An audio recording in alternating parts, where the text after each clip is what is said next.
9월 27일 월요일 저녁입니다. 새로운 한 주가 시작됐습니다. 오늘 하루도 정말 수고 많으셨습니다.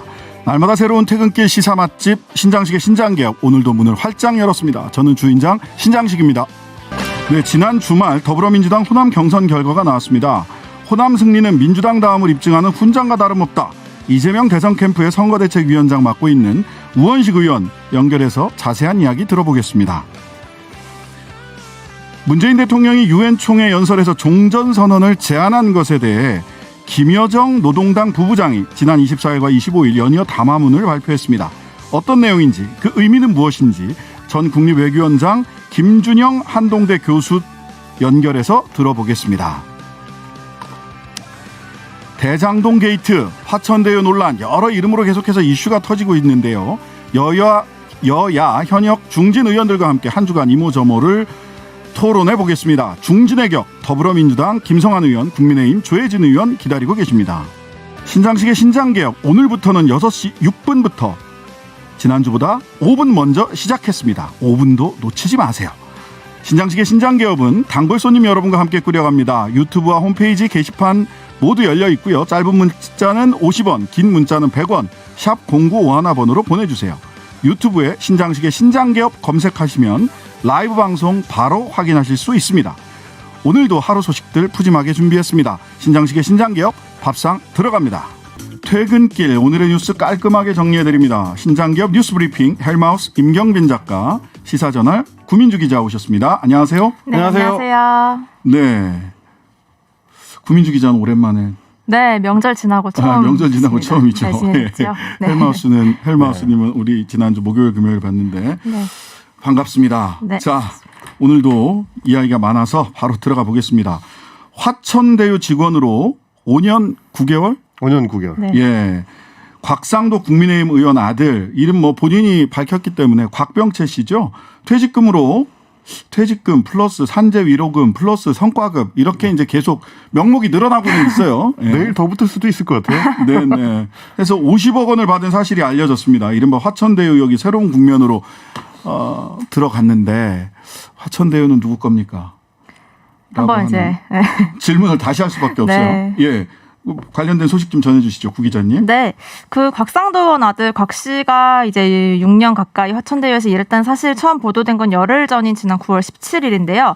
당시 곽 의원이 이후에 우리 아들은 입사 후에 겨우 250만 원 월급을 받은 직원일 뿐이라며 의혹에 반박을 했는데, 그냥 직원이라기에 이제 말도 안 되는 사실이 밝혀진 거죠. 이게 주말 사이에 이제 곽 의원 아들이 화천대유로부터 퇴직금 여러 명목으로 50억 원을 받은 사실이 이제 확인이 된 건데, 현역 국회의원 이제 그것도 국민의힘 정치인 측에서 화천대유로부터 거액 자금을 받은 사실이 직접 밝혀진 건 이번이 처음이었고요.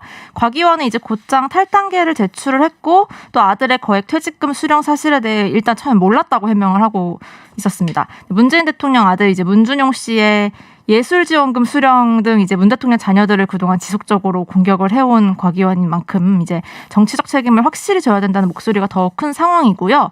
또 하나 이제 그 화천대유 대주주인 언론인 출신 김만배 씨가 이제 오늘 또 경찰에 출석하면서 50억이 산재 위로금이 포함돼서 나온 금액이다 이렇게 또 한마디 하고 들어갔는데, 또 이후에도 여러 보도들을 보니까 이제 오마이뉴스 보도도 그렇고 곽 의원 아들이 지난 근무 기간에 이제 산재를 신청하거나 산재로 승인한 경우는 또 없는 것으로 밝혀져서 논란이 계속되는 상황입니다. 네. 이게 위로금으로 50억을 받을 수 있다면 저는 월급 250만 원이 아니고 250만 원을 내고 다닐 수도 있습니다. 그렇죠. 가능한가? 이게 50억이 이게 10분의 1도 유족 기여도 10분의 1 받기 힘든 상황 아닌가요? 이게 어제 사실은 그 곽 의원의 아들 곽 전 대리죠, 이제. 네. 퇴직을 했으니까. 곽 전 대리가 이제 아버지의 페이스북에 그 해명문을 올리면서 오히려 좀 논란을 키운 측면이 있습니다. 그랬죠. 예. 제목에서부터 뭐라고 썼느냐면, 이제 최근에 인기를 얻고 있는 넷플릭스 드라마 오징어 게임을 들어가지고, 나는 이제 치밀하게 설계된 오징어 게임 속에 충실한 말이었을 뿐이다. 그러니까 나는 깃털이다. 이런 얘기를 한 건데, 오징어 게임 얘기를 하고 싶었다면은 차라리 이거는 별로 설득력이 없는 얘기인 것 같고, 50억이나 받았으니까. 50억 게임이라고 그러죠. 그래서. 그러려면은 화천대유라는 회사가 개최한 오징어 게임에서 내가 우승을 했다. 이런 식으로 얘기를 하는 게 오히려 설득력이 더 있었지 않았을까. 이런 생각이 들었는데. 근데 이제 문제는 곽상도 의원하고 아들의 이야기가 계속해서 어긋나고 있다는 거예요. 네. 곽상도 의원은 우리 아들은 채용 공고를 보고 지원했다라고 얘기했단 말이에요. 근데 곽상도 의원 페이스북에다가 아들이 올린 글에는 아버지가 소개를 해줘서 갔다 이렇게 얘기를 했고요. 그다음에 50억 수령 사실에 대해서 곽상도 의원은 의혹이 불거지기 전에는 몰랐다 이렇게 얘기를 했어요. 그렇죠. 근데 오늘 보도에 보면 김기현 원내대표가 네. 지금으로부터 2주 전에 추석 전에 추석 전 일주일 전 정도쯤에 50억 수령 사실을 알고도 250만 원 받는 말단 사원에 불과했다라는 그렇죠. 취지로 해명을 했다는 거죠. 그러니까 이제 사실 여러 가지 맥락들이 그 안에 다 이제 포함되어 있는 것 같은데 제가 궁금해서 찾아본 것 중에 그런 것도 있었습니다.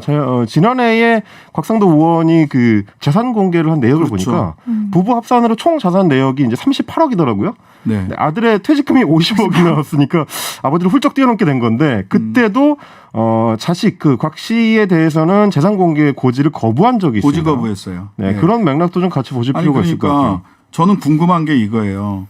곽상도 의원이 의혹이 불거지기 전에는 50억 수령 사실을 몰랐다라고 했는데 김기현 원내대표는 2주 전에 이미 알았다는 거잖아요. 그리고 소명도 들었다는 거 아닙니까? 네, 소명도 들었다는 거잖아요. 그러면은 뭐 이 곽상도 의원 말을 100% 믿는다면 김기현 의원이 곽상도 의원 아들한테 아빠한테는 절대 말하지 마 이랬다는 거예요. 납득이 안 가서 사실 이 부분은 둘 중에 한 명은 이제 거짓말을 하고 있다고 보는 게 이제 맞는 이런 거죠. 상황이죠. 예, 사실은 50억 받았다는 얘기는 셋 다 야 일단 밝혀지기 전까지는 말하지 말자라고 얘기를 했던 거 아닌가라는 생각이 들어서 오늘 점심시간에 직장인들이 전부 다 50억 얘기하고 있었어요. 나는 그럼 얼마 받아야 되냐. 강렬한 박탈감에 시달리면서. 네. 자, 이재명 게이트로 공세 펼치던 야당 입장이 어떤가요? 이제 뭐 좀 바뀌었어요? 네, 바뀌었습니다. 이제 우선 이제 국민의힘으로부터 계속해서 공세를 받았던 이재명 지사 측은 곽 의원의 명예훼손과 공직선거법 위반 등으로 혐의 등으로 고발을 했고요. 네. 민주당에서도 이제 대장동 개발 사업이 국민의힘발 법조 게이트라는 게 다시 한번 확인된 셈이라고 강하게 비판을 하고 있습니다. 이게 파면 팔수록 나오는 이름들이 이제 뭐 곽상도 의원 비롯해서 화천대유 고문이었던 원유철 전 국민의힘 의원, 최순실 씨 변호인이었던 이경재 변호사 등 이제 국민의힘 측 인사들이라는 건데요. 국민의힘은 이제 곽상도 변수에 이제 난처해하면서도 여기서는 밀리지 않겠다, 여기서 밀리면 안 된다라는 분위기로 계속 이번 의원께 몸통이 이재명 지사라고 하면서 특검과 국정조사 등을 주장하고 있습니다. 네. 근데 이제 사실 이 부분은 조금 짚어봐야 되는 게 뭐 수사의 기본 기법이기도 하지만 이런 어떤 그 비리 혐의가 있는 사건이 터졌을 때는 돈의 흐름을 추적해가는 게 사실 1번이지 않습니까? 그렇습니다. 근데 지금 돈의 흐름을 추적해가면 계속 야권 인사들이 나오고 있다 보니까 네네. 이런 어떤 그 국민의힘의 어떤 공세가 과연 앞뒤가 맞는 것인가 하는 얘기가 또 나올 수밖에 없고 또 하나는 이 대장동 지구의 이제 개발 과정 그 역사를 살펴보면은 그거 역시 이제 좀 잘 맞지 않는 부분이 좀 있습니다. 애초에 2010년까지만 하더라도 LH에서 공공개발로 추진되던 거를 MB 정부에서 뒤집고 민간 개발로 이거를 다시 하겠다라고 했다가 그게 이제 2010년에 성남시장으로 이재명 시장이 당선이 되면서 다시 공공개발을 추진하게 됐던 거고요. 민간 합동 개발을 한 그렇습니다. 거죠. 예. 근데 그때도 지방채 발행을 당시 새누리당이 다수당이었던 성남시의회에서 승인을 했어요. 안 하는 바람에 그래서 결국에는 민간이 일부 포함된 이 관하고 같이 하는 민간 공영 개발이 되게 된 건데 그 과정을 살펴보면 만약에 이게 이재명 지사가 이 사업을 통해서 어떤 이익을 챙기려고 했다면 그렇게 줄기차게 열심히 공공개발을 추진했을 리가 없지 않겠습니까? 게다가 그 사업 안에다가 야권 인사들만 주로 그 당시에는 여권 인사들이죠. 여권 인사들을 주로 채용을 해가지고 돈은 이렇게 수십억씩을 챙겨줬다? 이게 사실 앞뒤가 안 맞는 얘기가 됩니다. 이재명이 몸통이라면 몸통 이재명이 여러 사람 야권의 여러 사람한테 돈을 챙겨준 거죠. 그러니까요. 이 사실 음모론 중에 가장 힘든 음모론이 여야 양쪽을 다 챙겨주는 음모론입니다. 이거 성립이 안 돼요. 왜냐하면 이게 성립이 되려면 서로를 완전히 믿어야 되는데 그게 되겠습니까 이게? 네, 여튼 뭐 여기에 더군다나 이제 박영수 전 특검 이름이 등장을 했고 딸도 화천대유 직원이었는데 네. 퇴직금 얼마냐 이런 게 얘기 나오더라고요, 관심사였어요. 당장. 근데 아직 뭐 퇴직 처리가 안 돼서 퇴직금을 지급하진 않았다. 여기까지 나왔죠. 대신 뭘 받았다? 아파트를 받았다. 네, 이게 토지 보상 담당 직원이었는데요. 그 박영수 전 특검의 딸 박모 씨가 이제 지난 6월에 대장동 아파트 한 채를 분양받았는데 이 아파트가 이제 다른 분양자가 계약을 취소해서 화천대유가 관리해온 물량이었어요. 그래서 네. 박 씨가 치른 분양 대금은 당시 6, 7억 원 사이였던 걸로 알려져 있고 현재 매매가는 15억 원에 이르는 어이구야. 것으로 확인되는데요. 그러니까 박 씨의 딸이 지금 말씀하신 대로 퇴직 절차를 밟고 있는 것으로 알고 있어서 이제 뭐 퇴직금이 얼마 받을지는 모르겠는데 관심을 받게 되겠죠. 근데 박 전 특검도 2015년부터 이제 2016년 11월에 특검으로 임명되기 직전까지 이 화천대유 고문 변호사로 일하면서 연간 2억 원 정도를 받은 것으로 알려져 있고요. 박 전 특검은 이제 화천대유 대주주 김만배 씨와 또 남모 변호사 등과도 인맥이 있는 것으로 확인되고 있죠. 이 박 전 특검은요. 남모 변호사, 그다음에 조모 변호사, 그다음에 이성문 그 화천대유 대표와 법무법인 강남이라는 법무법인 같은 법무법인에서 근무를 했었고요. 네. 그다음에 2014년에 대한변협 회장 출마하면서 남모 변호사, 조모 변호사, 이성문 변호사 등과 그 박영수 변호사가 대한변협 회장 출마하면서 같은 선본이었어요. 동지들입니다. 선거할 때 같이 인연이 들었던. 깊네요. 그리고 이게 예. 지금 맥락을 계속해서 언론들이 보도를 하고 있는데 어제 한국일보 보도도 보면은 이미 위례 신도시의 개발 사업과 관련해서도 이 비슷한 인적 구성으로 비슷한 사업 구조를 만들어서 한번 뻥튀기를 해서 가져간 적이 있다라는 얘기들이 보도되고 있는 걸 보면 이런 어떤 토지 개발과 관련된 일종의 카르텔이 굉장히 좀 뿌리가 깊고 또 넓을 수가 있겠다라는 생각을 지금 국민들은 네. 할 수밖에 없는 상황인 것 같습니다. 그리고 기본적으로 이분들이 대체로 그 뭐 이 등장인물 중에 저도 개인적으로 아는 분이 인연이 닿는 분이 있더라고요. 근데 원래 다들 돈 많으신 분들이에요. 김만배 씨도 그렇고요.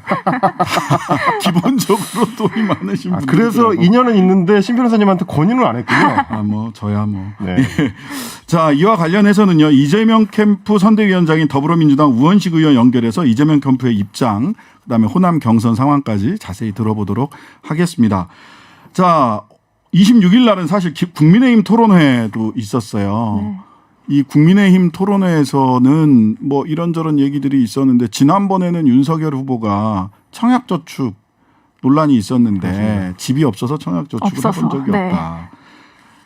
그다음에 이번에는 작게 502로 설전이 있었네요. 네. 뭐 어제 저 생중계를 상당 부분 시청을 했는데 윤석열 후보의 토론의 리스크가 한 번 더 이제 고스란히 드러난 것 아닌가 하는 이제 지적을 받고 있는데요. 홍준표 후보가 자신의 질문 시간에 이제 윤 후보를 향해서 작전계획 5015가 무엇인지 아느냐 묻는 것으로 이제 시작이 됐죠. 작전계획, 작계라고 부르는데 한미연합군의 전시 작전 계획 중에 하나고요. 일단 북한 핵무기 사용 징후가 포착되는 등 이제 유사시에 선제 타격을 하는 등의 대북 작전이 담긴 건데요. 토론회에서 이제 그 주고받은 대화들을 보면 홍 후보가 작게 5015에 대해서 아느냐, 작게 5015가 발동되면 대통령으로서 제일 먼저 무엇을 해야 하느냐 물으면서 이제 윤 후보의 안보 상식을 떠본 거죠. 이에 윤 후보가 글쎄라며 말을 흐리고는 홍 후보에게 되레 한번 이제 설명을 해달라고 되물어요. 근데 홍 후보는 여기에 이제 지지 않고 뭐 아신다고 했잖아요. 다시 물었고 이제 윤 후보가 이제 뭐 남침이라든가 비상시 발동되는 뭐 저거 아닙니까 작전 계획이라고 말한 후 제가 대통령이라면 한미연합 작전을 해야 하기 때문에 일단 미국 대통령과 먼저 통화를 할 것이라고 답을 했어요. 근데 그런데 이제 그 작게 5015가 시행되는 시점엔 이미 미국 대통령이라는 협의가 끝난 상황이지 않나 이렇게 홍 의원이 반박을 하면서 몰아세운 거죠. 윤 후보 캠프 백승주 안보정책본부장이 오늘 논평을 냈어요. 이제 홍 후보가 오히려 군사기밀보호법을 지키지 않았다면서 작게 5015까지 숫자까지 이제 언급을 한 홍 후보의 안보관에 대해서 역공을 한 것입니다. 좀 옹색한 역공이라고 보는데 이게 왜 그러냐면 부끄럽습니다. 기억을 되듬어 보시면 2016년에 원래 있었던 작전계획 5027을 개편을 해가지고 5015로 바꾸던 시절에 언론을 비롯해서 다 나왔던 정치권에서 얘기예요. 다. 엄청나게 나왔던 얘기예요. 사실은 신문만 제대로 챙겨봤어도 충분히 인지할 수 있는. 왜냐하면 이 5027에서 5015로 개편되는 과정은 우리 군의 작전 개념 자체를 완전히 송두리째 바꾸는 이를테면 선제 타격을 가능하게 하는 방식으로 바꾸는 거기 때문에 뉴스를 좀 신경 써서 보시는 분이라면 대선 후보를 비롯해서 말이죠. 그런 분들이라면 이 개념을 모를 수가 없는데 네. 어떻게 보면 좀 엉뚱한 지금 그 대응을 하고 있다라고 보실 수가 있을 것 같습니다. 이것도 문제가 돼요. 문제가 됐던데요. 김여정 북한 노동당 부부장의 그제 담화 발표에 대해서도 네네네. 예 그랬어요. 뭐 이렇게 물었죠. 이게 예. 토론 전날 김여정 부부장이 발표한 담화였어요. 네, 바로 25일 날. 문재인 대통령에게 이제 조선 반도 지역에서 군사력의 균형을 깨지 마라라고 뭐 경고했는데 어떻게 생각하느냐고 이것도 홍 후보가 물었고요. 윤 후보는 그 담화를 언제 했습니까라고 되물어서 이제 모르고 있었다는 게 알려진 거죠. 네. 그 다음에 실은 이건 뭐 토론회에 나왔던 얘기는 아니지만 22일 날 윤 후보가 안보 11대 공약 발표하면서 미국의 전술핵 배치와 핵 공유를 강력하게 요구하겠다. 그다음에 미국 핵무기 전략자산 전개 협의 절차를 마련하고 정례적으로 핵무기 운용 연습을 실행하겠다라고 얘기를 했는데 미국에서도 동의할 수 없다 이런 동의 안 나왔죠. 되죠. 네. 반응을 내놨거든요. 그래서 군사 안보 외교 한반도 문제에 있어서 계속해서 지금 취약점을 노출을 하고 있다라는 생각을 그렇습니다. 지울 사실 수가 이게 없네요. 뭐 말씀하신 것처럼 공약을 내긴 하는데 과연 후보로서 그 공약의 어떤 개념이나 맥락을 충분히 지금 숙지를 하고 있는지를 다른 후보들한테 계속 지적을 받고 있는 상황이거든요. 네. 이번에 나온 국방 관련된 이슈들, 작전계획 5015와 관련된 것도 결국에는 우리 정부가 우리 뭐 대통령 군 통수권자가 작전 상황에 어떻게 대응할 것인가 하는 기본 개념을 충분히 숙지하고 있는지를 되묻는 거였기 때문에 근데 앞으로 미국 장기적으로 대통령한테 굉장히 좀 어려울 수 전화할게요. 뭐 있는. 이렇게 네. 얘기해가지고. 그리고 이제 뭐 윤 후보 처음에 출마할 때 뭐 경제 안보 이 두 분야에 대해서 특히나 전문성에 대해 의심을 했는데요. 경제나 부동산 부분은 지난번에 청약통장 그리고 이번에 또 안보 관련해서는 작게 이래서 발언들이 자꾸 이제 문제가 되는 것 같아요. 당장 지난달 네, 국방 네. 포럼에 가가지고 윤 후보가 뭐라 그랬냐면 우리 현 정권이 우리 군을 적이 없는 군대, 목적 없는 군대, 훈련하지 맞아요. 않는 군대로 네. 만들었다라고 굉장히 단호하게 얘기했었거든요. 네, 그래서 무슨 뭐 거의 당나라 군대 만들었다 이런 식으로 이런 식으로 말씀하셨어요. 이례적으로 국방부 장관이 이제 반박을 했을 정도였는데 네. 정작 본인은 군 통수권자로서의 기본 작전 계획에 대한 개념을 잘 모르고 있다는 게 드러난 셈이 돼버렸어요. 자, 과외를 더 받으셔야 될 것 같습니다. 정부가 코로나19 예방접종 추진 대응단에서 오늘이요. 정부 코로나19 예방접종 추진 대응단에서 코로나 예방접종 4분기 시행계획 발표했는데 그 내용 좀 요약해 주시죠. 네, 핵심 내용을 말씀드리면요. 이제 만 12세에서 17세 소아 청소년 그리고 임신부에 대한 접종 계획을 발표한 건데요. 그러니까 일단 소아 청소년 약 277만 명에 대한 접종을 10월 18일부터 순차적으로 실시한다는 것이었고요. 인플루엔자 접종 시기와 또 중요한 중간 기말고사 등 학사 일정들을 고려해서 연령별로 사전 예약을 구분해서 진행을 하겠다고 했고요. 만 16세에서 17세가 먼저 사전 예약하고 이어서 12세에서 15세 소아 청소년들도 10월 18일부터 예약이 가능하다고 합니다. 또 이들은 화이자 백신을 3주 간격으로 맞을 예정이고요. 사전 예약 후에는 법정 대리인의 동의를 받아서 진행을 해야 하고요. 임신부의 경우에는 10월 8일부터 예약이 가능합니다. 이들은 화이자 또는 모더나를 접종하는데요. 추진단에서는 이제 평소에 기저질환이 있거나 또 12주 미만의 임신 초기일 경우에는 산모와 태아 상태를 면밀히 진찰한 후에 접종할 것을 권고하고 있습니다. 네. 결국 그 단계적 일상 회복 계획에서 이 4분기 이 접종 계획이 그 단계적 일상 회복 계획 안에 들어가 있는 것인데 이 추석으로 인해서 사실 폭발적으로 그 확진자가 늘었어요. 근데 그 검사 인원도 거의 2배로 늘었기 때문에 그렇죠. 그 정도가 나오는 거라고 보는데 어쨌든 간에 이 불안한 추석의 여파가 지나가야 아마도 이 단계적 일상 회복 위드 코로나 단계적 일상 회복도 우리 국민들이 좀 안심하고 그 차근차근 따라갈 수 있지 않을까라는 생각을 하게 됩니다. 자, 두 분 모두 수고하셨습니다. 감사합니다. 감사합니다. 네, 화천대유 의혹 속에 지난 주말 호남 지역 경선이 치러졌습니다. 이재명은 때릴수록 강해지는 강철처럼 기득권의 돌팔매와 망치질에도 꺾이지 않는다. 끝없는 흑색 선전에도 과반을 지켜준 호남 동지들에게 감사드린다. 호남 승리는 민주당 다음을 입증하는 훈장과 다름없다. 이재명 캠프 선거대책위원장을 맡은 우원식 의원이 오늘 오전 정례 브리핑에서 한 말입니다. 직접 만나보겠습니다. 안녕하세요. 네, 안녕하세요. 우원식입니다. 네네. 아이고 어제 꿈이 아주 잠이 다르셨겠어요. 푹 잘 주무셨을 것 같아요. 네, 잘 잤습니다. 예, 일단 주말 경선 결과 어떻게 총평해 주시겠습니까? 네, 이번 선거 결과는 아주 절묘했던 것 같습니다. 네네. 이낙연 후보께서 이 광주 전남이 그분의 정치적 본거지 아니겠습니까? 네. 그래서 그런 만큼 다른 지역보다 높은 지지를 받아서 1등을 하셨고 또 네. 동시에 본선 경쟁력이 높은 후보로 이재명 후보를 호남이 선택해 주신 거 아닌가. 네. 또 하나 이제 저희가 광주 전남에서 거의 동률을 거두고 전북에서 과반 승리를 거뒀는데 생각했던 것보다는 큰 승리라고 평가를 합니다. 네네. 이 경선 기간 내내 지금 말씀하셨듯이 대장동 개발 사업과 관련한 이 가짜 뉴스 그리고 국민의힘 마타도가 아주 정말 극심해지면서 부정적인 여론이 확산된 것도 사실인데 네. 호남에서 이재명 지사를 부패의 올가미에서 가두려는 거짓에 맞서서 네. 이재명 후보를 지켜주신 게 아닌가 이런 생각도 하나 있고요. 네. 또 호남은 때릴수록 더 단단해지는 강철처럼 기득권의 돌팔매 망치질에도 꺾이지 않았던 이재명 후보의 개혁 의지, 정권 재창출의 적임자임을 인정해 주신 게 아닌가 이런 생각을 했습니다. 네. 호남 그 경선 결과를 보고 뭐 어떤 분들은 뭐 그래도 마지막 희망의 불씨가 이낙연 후보 캠프 쪽에 남아 있다라고 평가하는 네. 분들이 계신가 하면 한편으로는 이제 결선 투표 없이 끝날 거다 이렇게 말씀해 주시는 분들도 계신데 어떻게 평가하고 계십니까? 뭐 지금으로서는 딱 예단하는 거는 적절해 보이진 않고요. 네.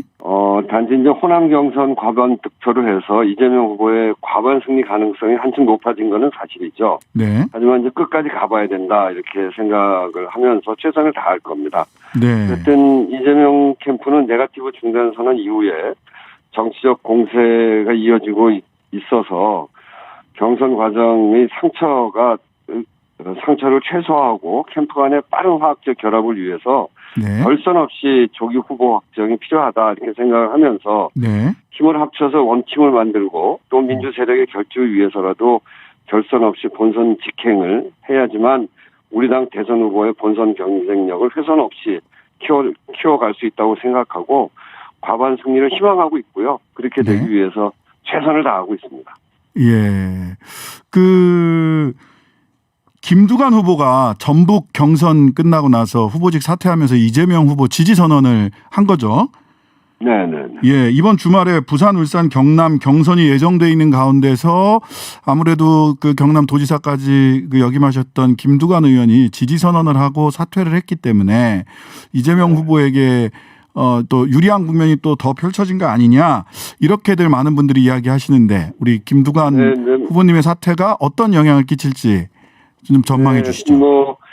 김두관 의원은 경남 지역에서 오랜 기반을 갖고 계신 분이잖아요. 그리고 특히 국가균형발전, 자치분권 문제에 대해서 특별한 관심을 갖고 계신 분인데 네네. 그래서 경남 지역에서 김두관 의원님의 존재감은 훨씬 큰 분이죠. 네. 그래서 경남 이 부울경 지역에서 저는 김두관 후보의 지지 선언은 저희들한테 상당히 좋은 영향을 줄 거라고 기대하고 있습니다. 네. 또 이제 김두관 후보가 사퇴하셔서 또 그 얘기와는 좀 다른 얘기입니다만, 네.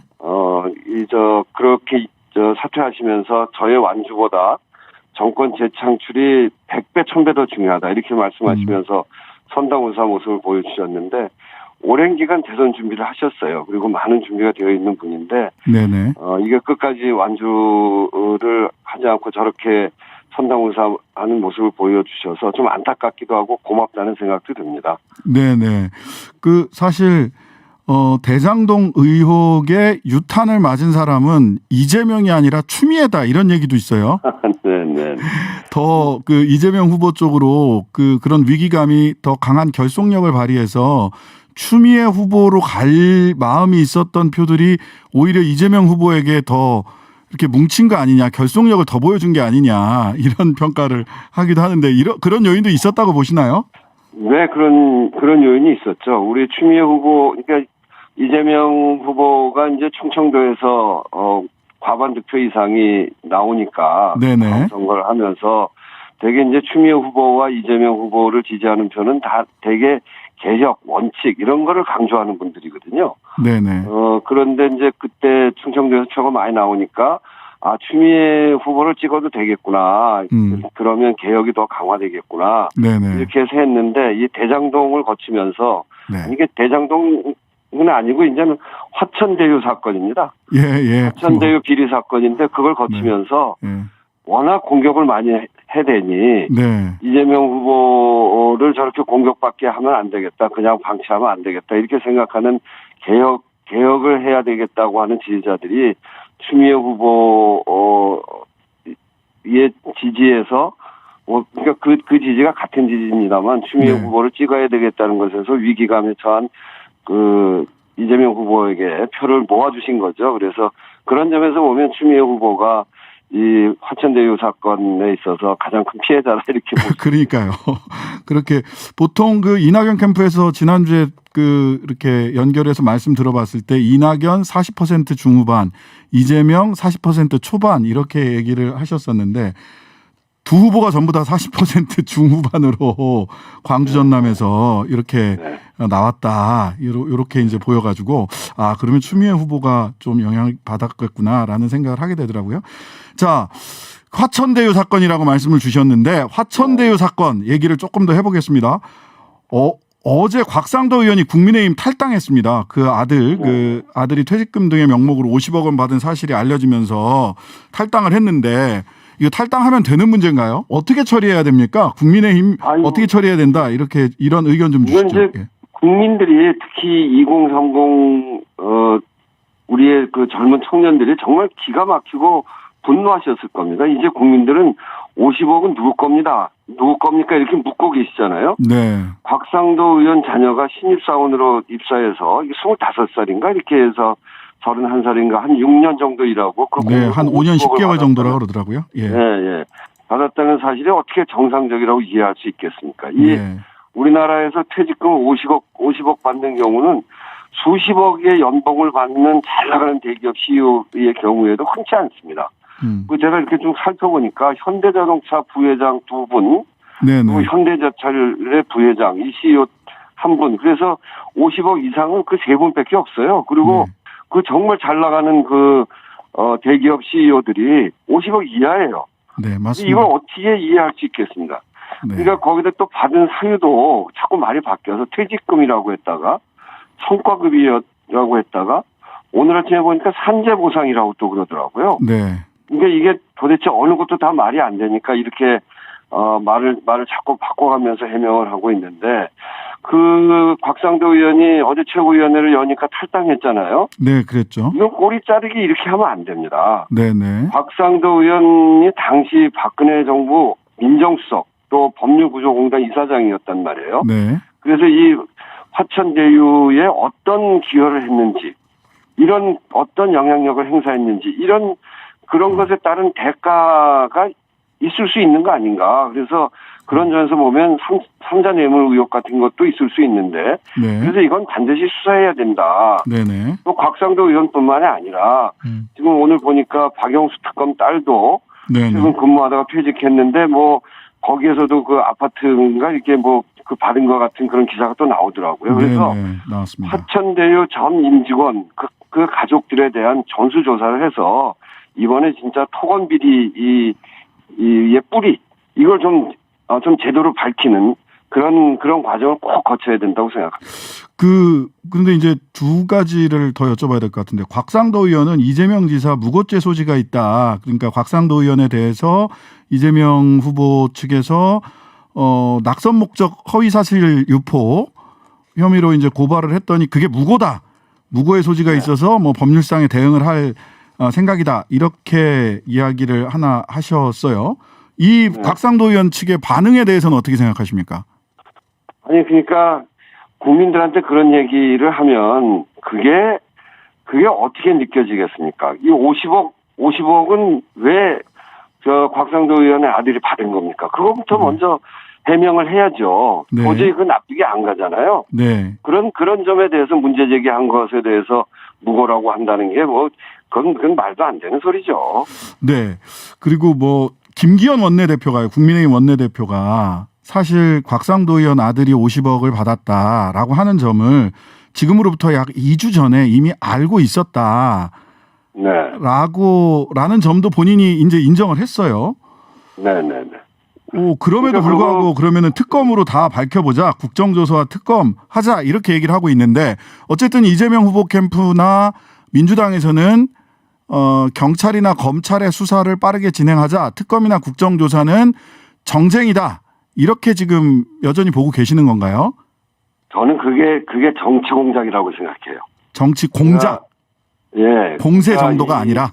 예. 그러니까 국정조사나 특검은 준비 기간, 예. 특검 저 조사 기간 이것만 해도 몇 달 걸리거든요. 예, 그랬죠. 그러니까 그렇게 하면서 검찰 수사가 약화된단 말이에요. 그러니까 네네. 검찰 수사가 제대로 안 되게 하고 시간만 몇 달 동안 질질 끌고 가는 거죠. 그래서 대선 기간 내내 의혹만 붙이기는 그런 장을 만들려고 하는 건데. 네. 처음에는 이게 이재명 흠집내기용 국정조사 특검 시간 끌어서 대선 내내 이런 의혹만 붙이기는 정치 공세라고 생각을 했어요. 네. 근데 이제 지금 드러나고 있는 사실을 보니까 토건 투기 세력과 국민의힘 간의 부패 커넥션이 끝없이 나오고 있잖아요. 네. 그리고 국민의힘은 이재명 지사 쪽으로 어떻게든 폭탄을 돌려보려고 하는데 폭탄이 자기들 내부에서 터지고 있단 말이에요. 네. 이 결국 국정조사 특검 주장은 수사의 칼끝이 국민의힘에게 겨냥되지 않도록 하는 시간 끌기용 그런 것이라고 보여지는 거예요. 특히나 곽상도 의원 아들 50억 문제는 이미 추석 전에 알고 있으면서 네. 그러고서 화천대유가 누구 것이냐 하는 프랭카드를 전국에 걸고 국정조사 특검을 주장하는 것은 자신들의 흠은 가리고 모든 잘못을 이재명 후보에게 돌리려는 그런 정치 공작적인 태도다. 이 정치 공작의 DNA를 갖고 있는 당에서 결국은 이 문제도 국정조사와 특검이라고 하는 것도 이렇게 공작적으로 자기네들의 험을 이재명 지사에게 돌리려고 하는 네. 그런 태도로 이거 하는 거 아니냐. 네. 그런 점에서 저희들은 그런 정치 공작에 넘어가지 않을 겁니다. 일체 이 국정조사나 특검을 수용할 의사가 없습니다. 이게 정치 공세를 넘어서서 정치 공작이다라고 정의를 해주셨습니다.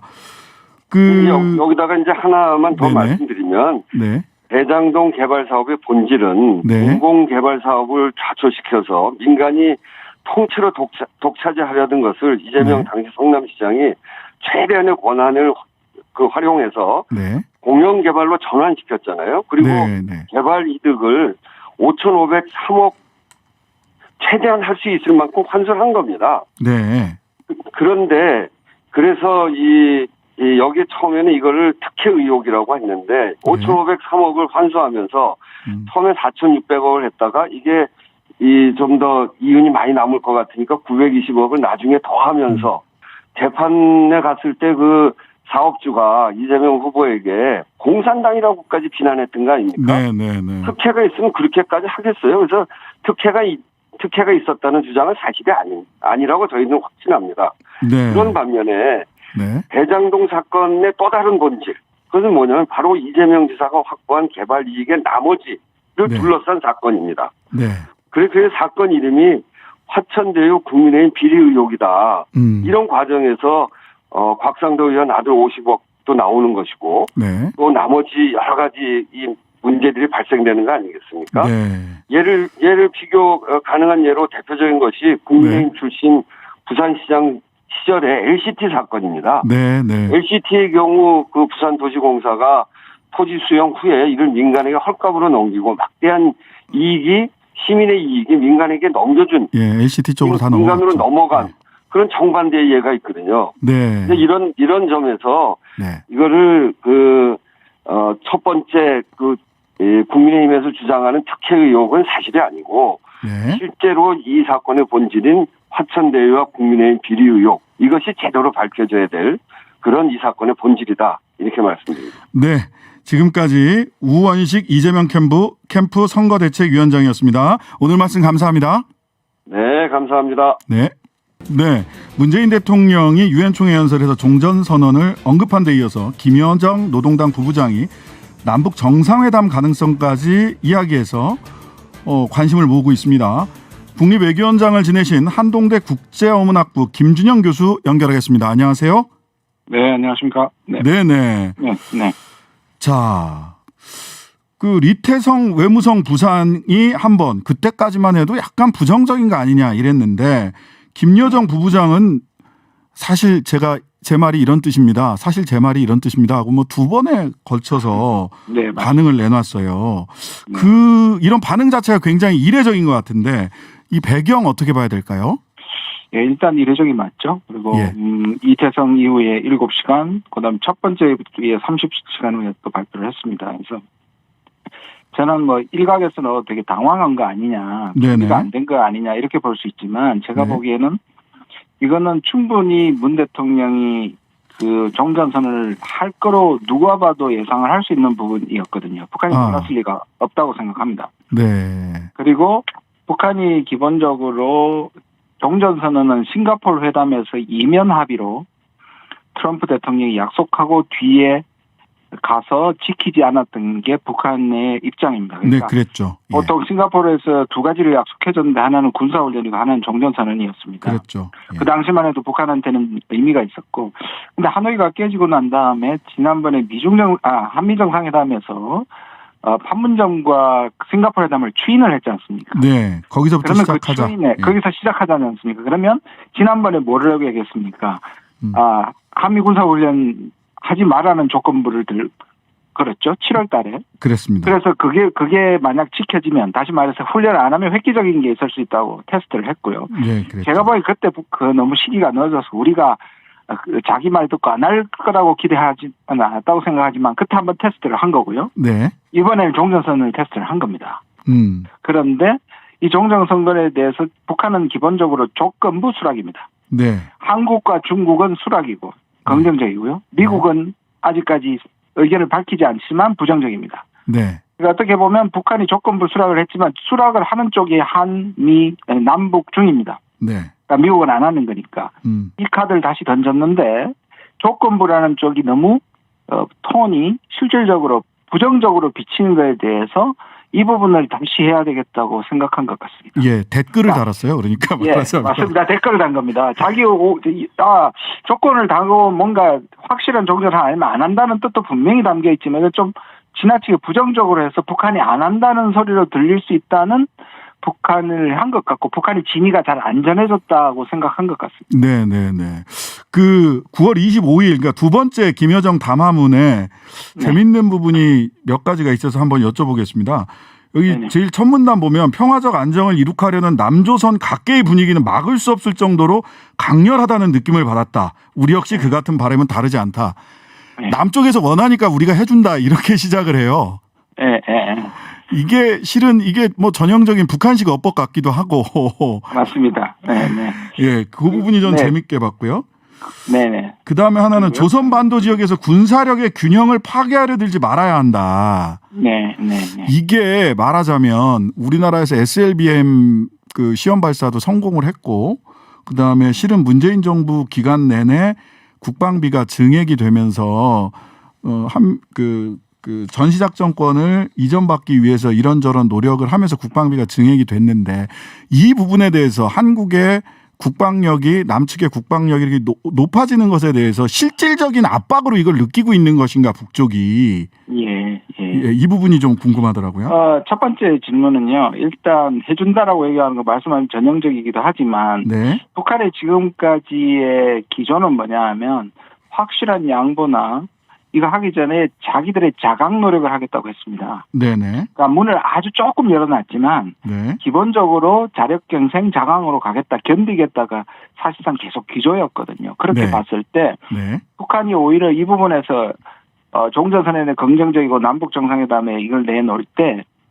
그러면 조금 명분이 필요하지 않습니까? 네네. 원래 원했던 명분은 미국이 뭔가 북한을 움직일 수 있는 아주 획기적인 선언을 하거나 이렇게 해야 되는데 그걸 안 해준 차원에서 북한이 나올 수 있다고 얘기를 하면 네. 자기들이 원해서가 아니라 남한이 원하면 해주겠지만 조건부다. 네, 이런 네. 구도를 만들려고 한 것 같고요. 내부적인 부분도 있고요. 두 번째는 네, 기본적으로 북한이 나와서 한 것은 경제 문제도 있지만 자기들이 늘 얘기하듯이 체제 보장인 것이고 네, 북한이 핵을 개발한 것은 미국의 적대시 정책이고 사실 우리와 군비 경쟁을 제대로 할 수 없는 경제력이었지 않습니까? 그렇게 보면 네, 북한으로 왜 그러면 남북 군사의 그 합의했느냐 하면 북한으로서는 우리가 두려운 겁니다. 분명히 그거는 깔려 있고요. 근데 이번에 보는 거는 뭐냐면 우리 대통령이 도발이라는 거 하는데 상당히 충격을 받았던 것 같습니다. 네. 그러니까 적어도 우리를 이해할 줄, 왜냐하면 북한이 지금까지 건드리지 않는 부분이 두 가지인데요. 네. 하나는 ICBM과 핵실험을 하지 않는다는 그게 마지막 레드라인이라는 걸 알고 있고요. 두 번째는 그거는 어기지 않고 있죠, 지금. 않고 있습니다. 네. 그거 깨면 다 깨진다는 걸 자기들도 알고 있고요. 두 번째는 최고 정상들과의 관계를 깨지 않고 있습니다. 트럼프는 물론 안 깨고 있었어요. 예, 안 깨고 있습니다. 그래서 작년에 계속 김여정 수준까지는 막 올라가다가 김정은 위원장이 이렇게 차분하게 만드는 패턴이 계속됐거든요. 네.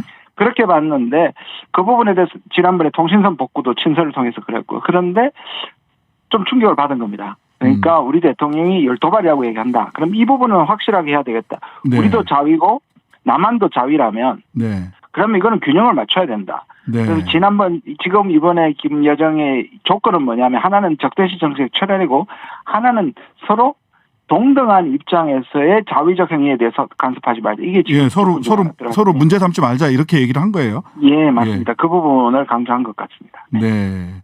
그렇군요. 조금 더 내려오면 공동연락사무소 재설치, 그다음에 남북 정상회담, 그쪽에서는 북남 순회상봉이라고 얘기하는 같은 관계 개선의 여러 문제들도 건설적인 논의를 거쳐 빠른 시일 내에 하나하나 의의 있게 보기 좋게 해결될 수 있다고 생각한다라고 얘기를 하는데 라는 얘기가 있는데 그럼 이거 그쪽에서 남북 공동연락사무소 폭파했었던 거잖아요. 네, 그렇습니다. 예. 이거 다시 재설치하자. 이게 지금 북한으로 봐서는 남한을 일종의 테스트하는 것일 수 있고요. 네. 그다음에 이 자기들이 깬 거에 대해서 그다음에 우리가 사과를 하고 그걸 가져올 수는 없다 보니 전체 맥락 속에 숨겨서 결국은 그 조건을 들어주지 않고 그렇게 악화시킨 건 남한이니까 남한이 그 태도를 바꾸고 옛날로 돌아간다면 북한도 하겠다라는 식으로 자기 체면을 살리면서 이 부분에 대한 여지를 남긴 거죠. 근데 그걸 우리가 어떻게 받아들이냐는 상당히 쉽지 않은 문제이긴 합니다. 네. 아니 그래서 이준석 대표 같은 경우는 남북 공동연락사무소를 우리가 다시 지어준다면 그거는 굉장히 치욕적인 일이다.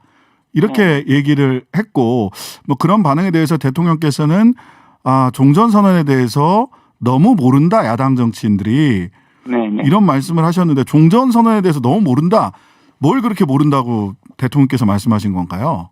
이 종전선언을 진짜 모든 사람이 지금 다 다르게 해석을 하고 있는 겁니다. 그렇죠. 근데 대통령은 사실 5년간 늘 일관되게 말씀하신 게 뭐냐면 기억하시겠습니다만 제가 아까 싱가포르의 이면 합의를 테스트한다는 말씀을 드렸는데 싱가포르 때 기억해 보십시오. 네. 그때 무슨 얘기가 나왔냐면 그때 판문점 얘기도 있었고 싱가포르 얘기는 판문점이면 북미가 먼저 하고 우리 대통령이 가서 남북미가 종전선언을 한다.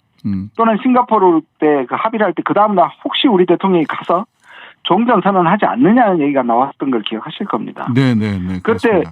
미국하고 한국의 생각이 다른데 지금도 생각이 좀 다른 게 뭐냐면 우리 대통령은 종전선언 여러 단계로 있을 수 있고 예를 들면 남북이 하고 남북미가 하고 남북미중이 할 수 있고 또 이것이 정치적 선언으로 하나의 지금 서로 외교를 하자고 하는데 스파크가 없지 않습니까? 그것을 불씨가 될 수 있는 하나의 출발점으로서의 상징적인 의미로 해석을 하는데 우리 야당과 미국은 이걸 법적 구속력을 가지고 있다고 생각하고 북한의 꼼수다. 미군 철수와 정전 체제를 무너뜨리기 위한 북한의 꼼수다 이렇게 얘기하고 있는 그 차이를 말씀하시는 거예요. 예, 그러니까 그 마크 램버트 미 국무부 한일 담당 부차관보가 언론마다 조금 번역이 좀 다르긴 하는데 그 원문을 좀 해석을 해보면 북한의 잘못된 이야기, 잘못된 내러티브를 전하지 않는 것이 중요하다. 전략적으로는 동일하나 전술적으로는 조금 다른 것 같다. 미국과 남측이 이런 취지의 이야기를 했어요. 그리고 이 마크 램버트라는 사람 어떤 사람이고 이분이 이런 이야기를 한 메시지의 의미 우리가 어떻게 받아들여야 될지 좀 여쭤보겠습니다. 지금 북한에 대한 미국은 거의 합의적인 여론을 갖고 있습니다. 한 95% 정도가 뭐 제가 조사는 안 해봤습니다. 거의 대부분이 북한에 대한 불신이 극대화되어 있죠. 뭐 그럴 만한 미국으로서는 그럴 만하다고 볼 수 있지만 이 불신 문제 때문에 북한이 종전선언을 하자는 것을 좋게 보지 않죠. 아까 말씀드린 것처럼 결국 미군 철수를 시키기 위한 꼼수다라고 아예 단정을 하기 때문에 여기에 한국이 종전선을 얘기하는 것은 북한의 술수에 넘어간다는 기본적인 사고를 깔고 있는 거죠. 이게 그런 바이든 대통령도 그런 입장에 있는 건가요? 바이든 대통령은 대체로 그러하다. 바이든 대통령도 대체로 그렇죠. 하지만 저는 그래서 네. 바이든 대통령이 트럼프와는 다른 게 바텀업이잖아요. 밑에서부터 그렇죠. 실무를 통해서 정상회담을 하겠다는 건데 네. 오히려 이 부분은 이 물꼬를 트기 위해서 우리는 탑다운을 한 번 더 의지하자는 게 종전선언의 의미라면 네. 저는 내부 실무자를 통해서 종전선언을 할 가능성은 적다고 보고요. 네. 단 하나 가능성은 바이든도 그렇게 생각하더라도 이 물꼬를 뜨기 위해서 네. 또는 한미 간의 신뢰가 있다면 바이든의 정부적 결단으로 가능하다고 봅니다. 네. 한미 간의 신뢰가 있다면 바이든이 정무적 결단을 할 수 있을 거다. 있다. 예, 북한에 대한 불신에도 불구하고 우리를 믿고 할 수 있다. 저는 그렇게 봅니다. 네. 굉장히 중요한 말씀이신 것 같습니다. 그 마지막으로 참 어려운 질문이긴 하겠습니다만 문재인 대통령 그 임기 중에 정상회담 한 번 더 가능할까요? 지금 이제 사실상 그 첫 번째 나왔던 김태성의 그거는 미국을 향한 거였고요. 그래서 네. 특별 정책 멈추라는 거였고 네. 두 번의 김여정은 우리를 향한 겁니다. 네. 북한은 미국이 획기적인 말에서 명분을 줘서 나오던 것을 하나의 트랙으로 보고 네. 두 번째 트랙은 한국으로 보는데 네. 여전히 북한의 입장에서는 한국을 보지만 한국이 줄 수 있는 것보다는 네. 한국이 미국을 설득시킬 수 있느냐를 지금 보는 겁니다. 네. 네. 네. 그러니까 그런 점에서 거꾸로 얘기하면 아까 말씀을 이 북한의 입장에서 보면 한국이 미국을 설득시켜서 종전선언에 대한 적어도 긍정적인 전명을 준다면 네. 그러면 남북 정상회담을 하겠다는 뜻입니다. 조건부 승인입니다. 네. 네, 감사합니다. 지금까지 김준영 한동대 국제어문학부 교수였습니다. 감사합니다. 네, 감사합니다. 1억 798만 1988원. 산업재해로 노동자가 사망했을 때 근로복지공단이 유족들에게 지급하는 산재 사망보험금의 평균 액수입니다. 통계청이 작년에 발표한 수치입니다. 1억이 조금 넘습니다. 노동자들의 목숨값이 딱 그 정도입니다. 이마저도 산재보험에 가입되어 있지 않은 절반쯤의 일하는 사람들의 목숨값은 1억도 되지 않습니다. 50억 원, 31세 청년이 주식과 코인 대신 아버지가 추천한 회사를 선택해서 5년 10개월 동안 이석증이 생길 정도로 열심히 일하고 받은 산재위로금, 퇴직금, 밀린 성과급의 합계액이 50억 원이라고 합니다. 노동자 49명 남짓의 목숨값. 본인과 아버지 그리고 그 회사 대표의 해명대로 퇴직금이라고 합시다. 성과급이라고도 합시다. 100번 양보해서 산재 위로금까지 다 그렇다고 합시다.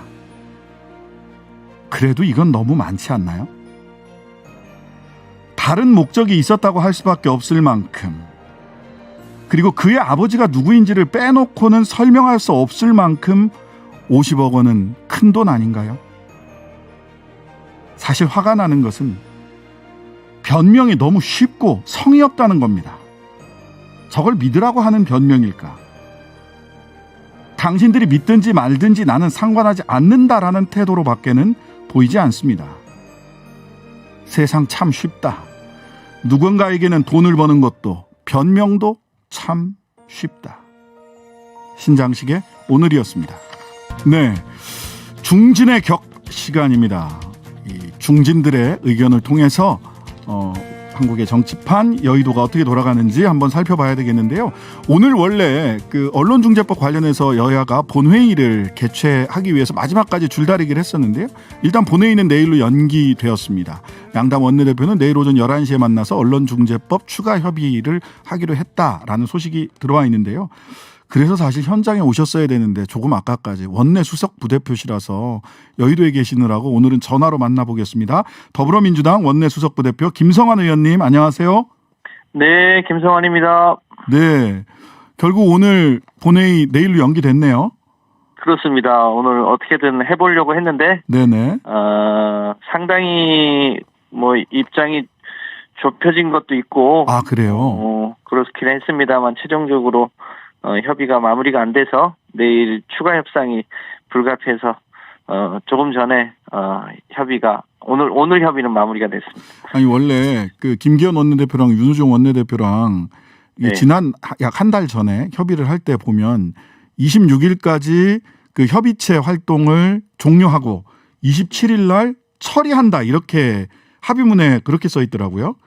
네, 상정하여 처리한다고까지 그렇죠. 약속을 해서 원래 오늘 뭐 강행하든 아니면 합의하든 네. 오늘 처리하려고 했는데 다행히 여야 간에 의견이 많이 좁혀져서 오늘 합의는 안 됐습니다만 아마 내일까지는 가능할 수 있지 않겠냐 이런 기대를 갖고 있습니다. 아니 그 많이 의견이 좁혀졌습니까? 사실 그 징벌적 손해배상 자체에 대해서 국민의힘 쪽에서 반대를 했고 민주당 쪽에서는 그걸 빼면 말하자면은 뭐 속빈강정이나 뭐 안고 없는 찐빵이나 뭐 이런 거 아니냐 이래서 그 의견이 좁혀지지 않았다라고 계속 소식이 들렸는데 그 부분까지 좀 의견이 좁혀지신 겁니까?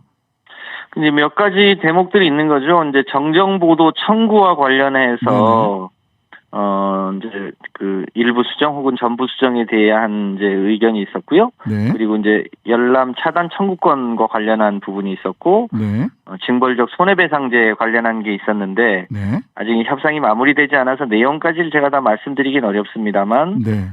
여야가 한 발씩 양보해서 합의 가능한 수준까지는 하고 또 필요하면 이제 추가로 특위를 구성하든지 뭐 이렇게 해보자고 하는 의견이 많이 좁혀는 졌는데 아직 합의가 안 돼서 내용까지 공개하기는 어렵고 특위도 이제 여러 가지 다른 안건들이 지금 붙어 있잖아요. 네네. 그러니까 1인 미디어는 어떻게 할지, 그렇죠. 그 지배구조는 또 어떻게 바꿀지, 예. 또 포털의 공정성은 또 어떻게 확보할지 등에 대한 여러 가지 언론 관련한 쟁점들도 추가로 논의를 하기 위한 이제 기부의 구성도 아마 내일까지는 합의를 해야 되지 않을까. 이거는 뭐 최근에 나왔던 얘기 중에 새로운 이야기인 것 같네요. 특위 구성으로 포괄적으로 그러면 특위를 구성해서 언론중재법을 포함해서 포괄적으로 미디어 관련 법을 특위 안에서 포괄적으로 논의를 해보자. 이렇게 갈 수도 있겠다. 그러니까 합의 가능한 부분은 최대한 합의해서 처리를 하고요. 할 건 하고, 예. 할 건 하고 못한 거는 또 추가로 해보자 이런 취지의 협상을 지금 내일까지 하기로 한 겁니다. 네. 역시 조심스럽게 말씀을 해주시네요. 아직도 협상 중이라서. 자, 국회 본회의 상황, 국회 상황은 좀 자세히 들었고요. 누구보다도 우리 김성환 원내수석 부대표님을 통해서 듣는 게 가장 정확한 정보죠. 뭐 수석 부대표시니까. 자, 화천대유 얘기를 좀 해봐야 되겠습니다. 조금 아까 우원식 그 이재명 캠프 선대위원장님이랑 얘기를 했는데 대장동 의혹이라고 부르지 말라. 화천대유 국민의힘 의혹이다. 이렇게 불러달라고 이야기를 하시더라고요. 네. 자, 저쪽 국민의힘 쪽에서는 어쨌든 특검하자. 뭐 곽상도고 이재명이고 다 털어보자. 어쨌든 특검하자. 국정조사하자. 이렇게 나오고 있습니다. 지금 민주당 그 지도부에서 원내 지도부에서 특검이나 국정조사도 협상 내지는 고려의 대상이 되어 있나요? 일반적으로 그동안 특검을 어떻게 했냐면 잘 아시겠습니다만 경찰이나 검찰의 수사를 1차적으로 진행을 하고 그 수사가 미진하다고 느껴질 때 특검을 했습니다. 네네. 지금은 이제 수사 초기 단계라고 봐야겠죠. 네. 그런데 그 수사 초기 단계에서 31살의 곽상도 의원의 아들이 비상식적으로 대략 한 2,500만 원에서 3,000만 원 정도 퇴직금 받은 게 상식인데 50억 원의 퇴직금을 받은 게 이제 확인이 된 거잖아요. 이게 도저히 곽상도 그 아버지 곽상도의 아빠 찬스를 활용하지 않고는 받기 어려운 퇴직금으로 보이잖아요. 누가 보더라도. 그 외에 또 박영수 특검의 딸 뭐 특혜 분양을 받았다는 의혹도 있고 네. 아직 그 따른 퇴직금을 얼마를 받았는지 아직 확인이 안 되고 있고 네. 이런 여러 가지 의혹이 있기 때문에 이 의혹을 낱낱이 밝히자는 데에서는 이견이 없습니다. 네네. 다만 우선 경찰과 검찰이 신속하게 수사를 해서 그 내용을 다 확인하고 그럼에도 불구하고 만약에 의혹이 뭐 여전하다 그러면 그때 가서 검토해야 될 문제죠. 네. 지금 특검하자고 하는 것은 오히려 그렇게 하려고 하는 것을 물타기할 수 있기 때문에 네. 우선 빨리 경찰과 검찰이 수사를 하는 게 우선이라고 보여집니다. 근데 경찰 수사 같은 경우 금융정보분석원에서 네. 그 이상징후가 있어서 5개월이나 지났는데 그 이상징후 통보를 한 이후에도 경찰에서 제대로 수사를 안 해가지고 5개월이나 지난 지금 시점에서야 수사를 하는 걸 보니 경찰 못 믿겠다. 이런 의견들도 있습니다. 이거 수사를 경찰하고 검찰이 빨리빨리 못하고 있는 것 같아요. 국민들이 봤을 때는. 이 부분은 어떤 말씀 좀 응원을 해야 됩니까? 어떻게 해야 됩니까? 질타를 해야 됩니까? 이 부분에 대해서 그동안 국민적 관심이 많지 않은 측면도 있었고, 최근에 다스는 누구 거냐, 네네. MB 거 아니냐, 화천대유는 이재명 후보 거 아니냐, 이렇게, 의혹을 몰아가려고 하면서 이제 내용들이 하나씩 확인이 된 거고, 네. 이 점을 이제 감안해 보면 국민적 관심사도 매우 높아져 있고, 네. 그런 만큼, 경찰이나 검찰이 신속하게 수사를 하는 게 필요하고 또 그렇게 할 것으로 알고 있습니다. 네네. 국정감사 때, 자, 네. 특검이나 국정조사는 조금 지금 당장 하기 어려울 수도 있고 시간도 많이 걸리고 하니까 그렇다 치더라도 국정감사 때 이재명 후보를 분명히 경기도지사니까 현역 지사니까 부르자. 이렇게 국민의힘 쪽에서는 얘기를 할 것 같아요. 국감장에 대선 후보, 경기도지사이기도 하지만 대선 유력한 경선 후보가 국감장에 나오는 것, 이거 어떻게 생각하십니까? 대선 후보이기도 하지만 지금 현직 경기도지사이기 때문에 네네. 국정감사의 피감기관의 장으로서 당연히 출석해야 되는 거 아니겠습니까? 네네. 다만 이제 저희 당의 경선이 결선이 없으면 10월 10일이면 끝나죠. 마무리가 되는데 네.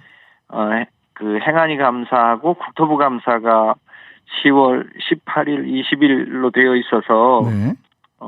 만약에 후보가 그 전에 사퇴를 하면 이제 성격이 좀 달라지긴 하겠죠. 네. 그런데 특별하지 않으면 경기도지사의 자격으로 피감기관의 이 대표로서 아마 당연히 국정감사에 출석해서 질의응답 과정에서 본인의 의견이나 그 사실관계를 얘기하지 않겠나 싶습니다. 네. 자, 그러면은 10월 18일 한번 네, 행안위 감사가 먼저고요. 행안위 감사를 한번 좀 지켜보도록 감사가 하겠습니다. 예. 자, 곽상도 의원이 이 건과 관련해서 탈당을 했어요. 어제 징계 얘기가 최고위원회에서 국민의힘 최고위원회에서 나오니까 최고위원회에서 어떤 결정을 하기 전에 탈당을 했고 정당법상 탈당계를 제출하면은 그냥 도달하면 바로 효력이 발생하게 돼 있으니까 이제 그 국민의힘 당내에서 징계하는 것은 기대하기가 어려워졌습니다. 그렇죠? 그렇습니다. 자, 근데 이제 많은 분들이 이 탈당 꼬리 자르기 아니냐. 의원직을 내려놓게 해야 되는 거 아니냐 이런 비판을 하기도 해요. 그런데 의원직을 내려놓게 하려면은 국회 윤리위원회를 거치고 본회의를 거쳐야 이게 가능한 일 아닌가요?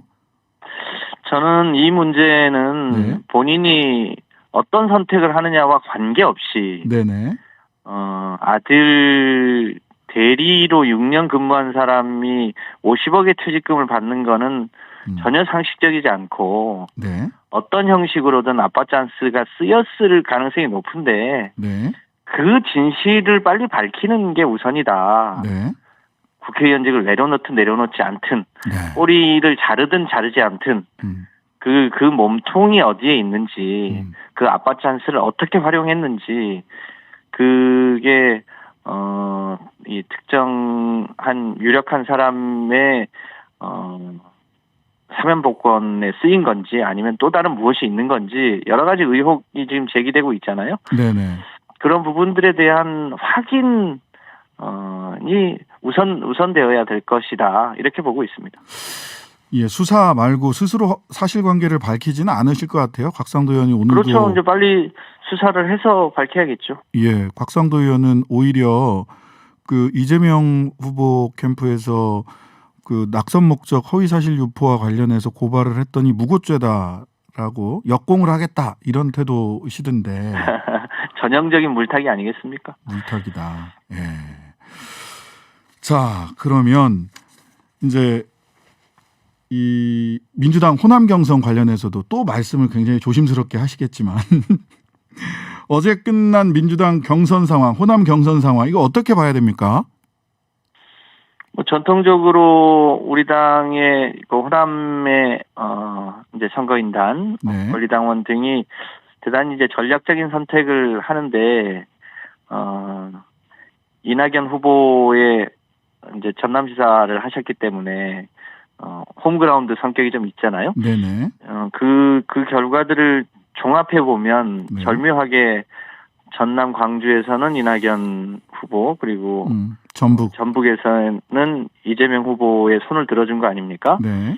합산하면 이제 이재명 후보가 조금 더 앞섰는데 네.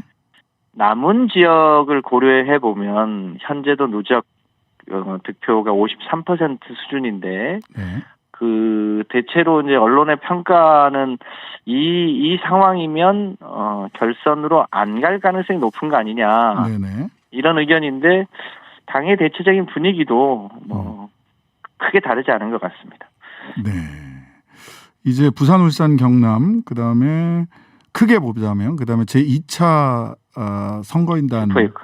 투표 슈퍼위크가 다음 주말이면 이제 오는 거죠. 1, 2, 3일. 예. 여기까지 보면 대체로 이 게임이 언제 끝날 건지가 가닥이 잡힐 것으로 보이네요. 그 오늘 그 국회 본회의가 제대로 내일로 연기가 되면서 내일 같은 경우는 마지막으로 내일 본회의 전망 한 가지만 더 여쭙고 이제 마치도록 하겠습니다. 11시에 다시 협상을 하신다고 하는데 네. 만약 협의가 잘 되지 않는다면 강행 처리할 거냐, 협의가 제대로 되지 않는다면 특위로 다 미뤄서 한 번 더 시간을 더 가질 거냐, 이런 고민이 있지 않으실까 싶은데 어떤가요? 뭐 예단할 수 없습니다. 네. 만 어쨌든 최선을 다해서 그 전진할 수 있는 부분은 전진하고 또 미진한 부분은 또 추가로 수기하고 이런 지혜가 필요한 시점 아닌가 싶습니다. 대체로 국민 여론들을 보면요. 네. 언론 개혁이 필요하다. 그런데 가급적 강행하지 말고 합의하여 처리하는 게 좋겠다. 이게 지금 다수 국민의 뜻이거든요. 네, 네. 그래서 그 뜻을 고려해서 최선을 다해서 협의하고 전진하고 또 부족한 부분은 추가적으로 보완하고 이렇게 하는 그 원칙과 기조를 갖고 최선을 다해서 협상을 해보려고 합니다. 네, 감사합니다. 지금까지 김성환 더불어민주당 원내수석 부대표셨습니다. 감사합니다. 고맙습니다. 네. 네, 중진의 격이 이번에는 야당 편입니다. 조혜진 국민의힘 의원님 안녕하세요. 반갑습니다. 조혜진입니다. 네네. 아이고 국회 본회의가 밤늦게 있었으면 못 오실 뻔했는데. 저도 좀 조마조마했는데 다행히 다 내일 2시로 연기됐습니다.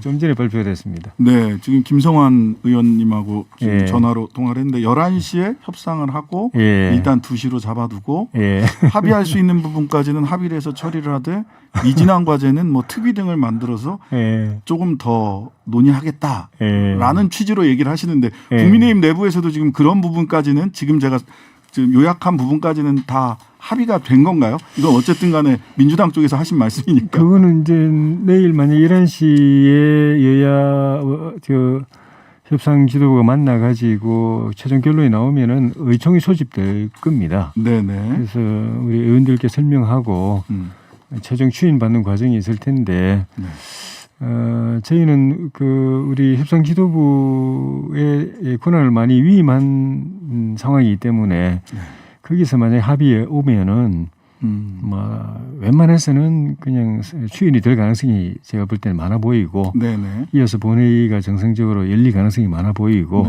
근데 11시에 만났을 때 그런 최소한의 합의 본회의에 올릴 수 있을 정도의 합의 사항이라도 도출될 수 있을 것인가. 그게 관건인데 오늘 저녁까지 분위기도 그렇게 썩 낙관적이지는 않은 것 같아요. 네. 여당은 좀 다소 합의의 폭이 넓어졌다 이렇게 얘기를 하던데. 저희도 언론의 개혁 문제라든지 가짜 뉴스를 문제를 해결하는 거라든지 그에 대해서는 이제 비슷한 공감대를 가지고 있지만은 이게 잘못해서 언론의 자유, 표현의 자유를 침해하고 그 결과적으로 국민의 알 권리를 봉쇄하는 결과가 되는 걸 늘 염려를 해왔고 그 부분에 있어 가지고는 언론 종사자들 뭐 진보 보수 가릴 것 없이 언론 종사자들 국내뿐만 아니라 뭐 해외 국제 여론까지도 여전히 완강하고 지금 민주당이 이 절충안으로 내놓은 것도 받아들이지 못하는 분위기예요. 언론단체들은 며칠 전에도 따로 모여가지고 자체적으로 가짜뉴스를 이게 규제할 수 있는 그런 자율기구를 만들 테니까 그쪽으로 논의를 해달라. 지금 이 진행되고 있는 논의는 논의 자체를 중지해달라 이런 요구를 또 하고 있는 상황이고 문재인 대통령도 논의가 신중한 논의가 더 필요하다고 하는 상황이어서 민주당 안대로 강행 처리하는 게 부담이 될 겁니다.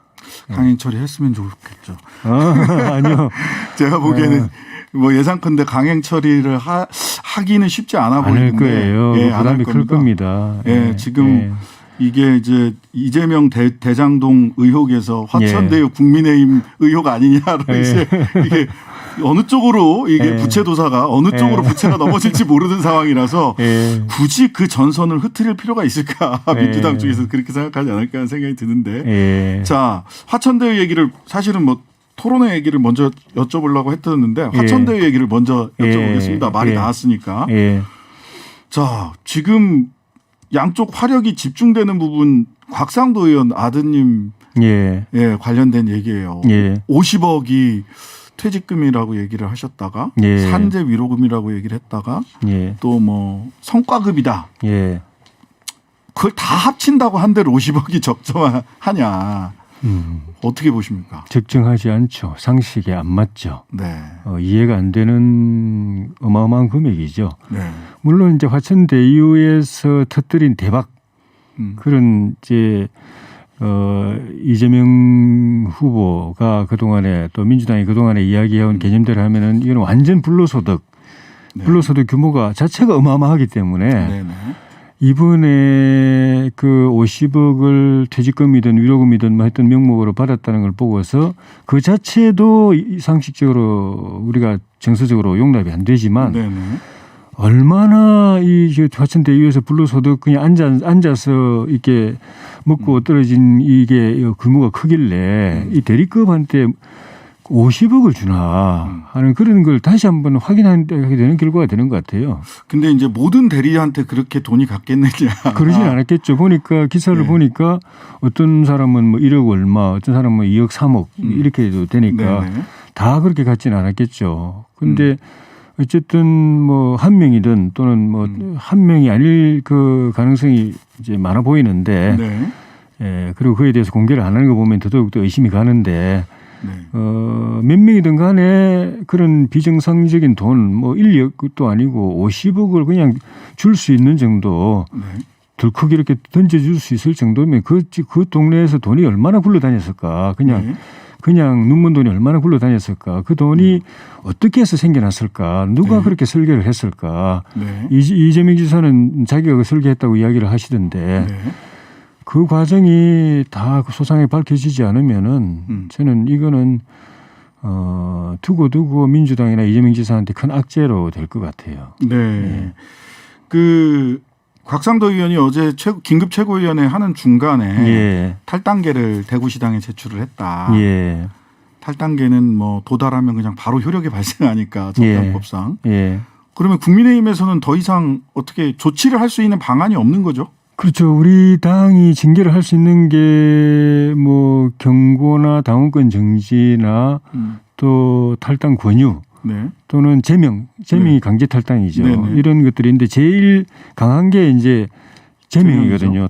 강제로 탈당시키는 건데 본인이 탈당해버리셨으니까 결과적으로 보면은 징계 중징계 효과가 난 셈인데 어쨌든 우리가 할 수 있는 조치는 이제 선제적으로 돼버린 거죠. 네. 예. 그래서 이게 이제 꼬리 자르기다. 국민들이 예. 보기에 예. 더군다나 예. 김기현 원내대표도 오늘 인정을 하셨던데 추석 예. 전에 예. 50억 알고 있었다. 예. 근데 이제 발표는 250만 원 받던 말단 직원이다. 이렇게 발표를 하셨던 것 때문에 예. 김기현 원내대표도 뭔가 정책 책임져야 되는 거 아니냐, 국민들 예. 속인 거 아니냐, 이제 이런 의견도 있어요. 어떻게 보세요? 그는 뭐 얼마 받았을 거다라는 소문은 들었을 수도 있겠지만은 아니, 소명까지 받았다고 하던데. 모르겠습니다. 네. 그거를 확인을 우리 당 차원에서 그걸 객관적으로 확인할 수 있었을까 싶기도 한데 네. 어쨌든 간에 그게 박성도 의원 입장에서는 당의 대선에 누가 될 수가 없다 해서 네. 그렇게 탈당 이제 한 걸로 되어 있는데 네. 어쨌든 우리는 이런 거 포함해서 좀 전에 말씀드린 대로 과연 이 대리급에다 50억을 그냥 줄 수 있을까? 네. 또 도대체 어떤 계산법이 들어갔길래 위로금이든 뭐 산재금이든 뭐든 간에 어떤 네네. 그 산정 기준이 적용됐는지 또 이런 그 사례가 없었는지 또 나머지 이런 뭐 50억이 아니라 뭐 몇백억 몇천억을 이 배당받은 사람들은 그게 정상적인지 이런 전체를 빨리 수사를 통해서 밝혀내자. 네. 뭐 검찰 수사는 맨날 뭉개고 뭐 이렇게 질질 끌고 하고 있으니까 빨리 특검해가지고 그 전에 또 국정조사도 하고 국회 열려 있으니까 해서 전방위로 달려붙어 들어가지고 최대한 빠른 시일 안에 이걸 규명하자. 피해 없다.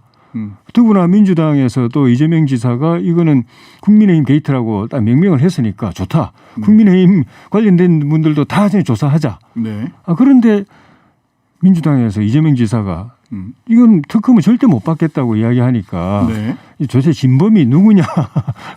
조사 안 받겠다는 사람이 진범 아니냐. 이런 의심이 갈 수밖에 없는 상황이에요. 진짜로 국민의힘 게이트라고 생각하면 빨리 특검 받고 국정조사 받아가지고 탈탈 털었으면 좋겠어요. 예. 예. 근데 그쪽에 이제 그 박범계 법무부 장관 같은 경우도 예. 특검은 시간 걸리니까 예. 빨리 하자라는 것에는 다 동의해요. 예. 근데 그 빨리 하는 방법이 뭐냐 해서 예. 일반적으로 특검은 사실은 법안을 작성하면서 항상 예. 그 범위가 예. 이 특검의 수사 범위를 어디까지 할 거냐. 예. 이 얘기를 넣고 빼고 하다 보면 예. 결과적으로는 빠른 수사가 안 되는 거 아니냐. 오히려 쉴드형 특검이 되는 거 아니냐. 방패막이형 특검이 되는 게 아니냐. 예. 수사가 오히려 미진하게 되는 방패막이형 특검 되는 게 아니냐라고 하는 질문 내지는 그런 박범계 장관도 그렇게 얘기했어요. 특검 시간 걸리니까 검찰 수사로 빨리 풀자. 검찰 수사 빨리 하겠다. 예. 이 부분에 대해서는 어떻게 생각하세요? 그거는 그야말로 특검을 안 하겠다는 못 하겠다는 명분이 약하니까 그냥 핑계거리로 하는 이야기 같아요. 핑계거리. 협상하면 제가 볼 때는 저희 당은 그 질질 끌 생각 없어요. 특검 중립적인 그 인사가 와서 특검을 할 수만 있다면은 웬만한 건 우리가 양보할 의사가 저는 충분히 있다고 봅니다. 그러세요? 협상 길게 할 필요 없다고 봅니다. 네. 사건의 핵심만 제대로 수사할 수 있다면은. 근데 핵심을 보는 게 다르잖아요. 핵심이 예. 민주당 쪽에서는 이거는 그 국민의힘 게이트라고 생각하니까 국민의힘 쪽. 그러니까 제 말씀은 것이고 이재명 국민의힘 쪽에서는 이건 이재명 게이트니까 공모 과정부터 시작해서 시장 시절에 벌어졌던 일을 찾아보자. 공적 영역을 이렇게 포커스가 다를 것 같은데. 그러니까 저 사업이 설계되고 집행되고 한 과정은 이재명 지사 시절이잖아요. 그런데 이재명 지사 이야기에 따르면 그 전에 국민의힘 새누리당 쪽에 개입해가지고 막 이걸 막 엉망으로 만들어놨었는데 자기가 제대로 한 거다라고 이야기하니까 이재명 지사 때 이 사업이 설계되고 이제 집행된 과정은 뿐만 아니라 그 이전에 있었다고 하는 새누리당 과정까지도 다 집어넣자. 피해야 할 것 없어. 여야 할 것이 다 집어넣자 하면은 그건 동의 안 하는 쪽이 의심받죠. 굉장히 긴 시간을 한 12년, 13년 세월을 다 해야 되는데. 제가 볼 때는 특검이든 검찰이든 전면적인 압수수색 들어가고 계좌 추적하고 하면은 한 달 안에 사건의 윤곽은 잡아낼 수 있을 것 같아요. 그러니까요. 빨리 계좌 추적을 해야 어차피 돈 사람은 거짓말해도 돈은 거짓말 못 하거든요. 예, 그러니까 검찰이 한 달 안에 이걸 한다면은 특검 안 해도 상관없다고 보는데 네네. 검찰은 제가 볼 때는 한 달이 아니라 대선 끝날 때까지 뭉개고 있을 거고 그렇게 보면은 특검을이라도 빨리 해서 한 달, 두 달 안에 빨리 이걸 파헤치는 게 필요하다고 보는 거죠. 자, 그러면은 일단은 제가 보기에는 한 달 안에 특검 법안이 합의될 것 같지가 않으냐. 한 달 안에 검찰이 제대로 수사를 하는지는 한번 지켜보는 게 좋겠습니다. 그걸 기다리면서 한 달을 그냥 허송하는 거는 저는 아닌 것 같고 검찰이 한 달 안에 빨리 하게 압박하기 위해서라도 신속 특검을 여야가 같이 추진하면 검찰이 뜨거라 하고 빨리 할 거예요. 그럴 거다. 알겠습니다. 어쨌든 빠르고 신속한 수사, 그다음에 자금 추적이 우선이다라는 점에 있어서는 뭐 부인할 사람은 없을 것 같습니다. 자, 국민의힘 3차 토론회 이야기 잠깐 해보도록 하겠습니다. 이 법조 카르텔 지적하는 입장에 대해서 그러니까 화천대유 내지는 대장동 관련해 가지고 막 다들 특검하자 뭐 이런 얘기들은 쭉 있었는데 법조 카르텔 관련된 얘기를 했더니 홍준표 후보는 법조 카르텔에 대해서 굉장히 강한 비판을 했고 여기에 대해서 윤석열 후보는 그렇게 싸잡아서 얘기하시면 안 된다라고 방어하는 모양새가 나왔어요. 요 부분 그러면서 윤 전 총장 재직 시절 책임론까지 거론했는데 이거 어떻게 보셨습니까?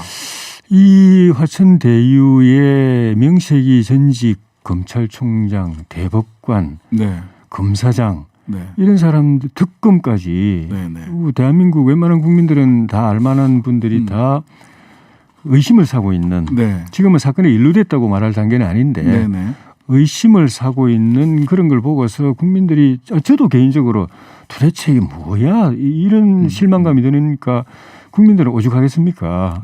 그러니까 그거를 이제 홍준표 후보는 법조 카르텔이라고까지 이제 표현할 정도인데 그렇다고 해서 또 그 실망감을 갖다가 너무 일반화시켜 가지고 대한민국 판검사가 다 썩은 사람들인 것처럼 말해버리면 그러면은 진짜 그런 쪽으로 눈도 안 기울이고 매일 아침 일찍 출근해가지고 사건하고 실험하고 밤늦게 집에 가면서 갈 때도 자료 가지고 가서 보고 하는 검사 판사들은 그거는 또 자괴감이 들죠. 사실. 그러니까 그래도 대한민국 법조 사법 체계가 이 정도 유지되는 거는 이런 문제 있는 이해 안 되는 분들도 계시지만 다수는 그냥 그 평상심을 가지고 자기 일에 충실하기 때문에 대한민국 사법체계가 그래도 이 정도까지 굴러간다.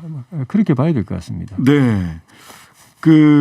개인적으로 우리 조 의원님께서는 최재형 후보를 돕고 계셨었는데 우연치 않게도 저희 법인 사무실이랑 같은 빌딩에 저는 3층에 있고 10층에 계시고 하셨는데 캠프 해체 이후에 어쨌든 그 입간판 뭐 이런 것도 그 앞에 세워놨던 배너 이런 입간판도 다 치우셨더라고요. 제2형 캠프 이런 거. 요즘 캠프 상황 어떻습니까?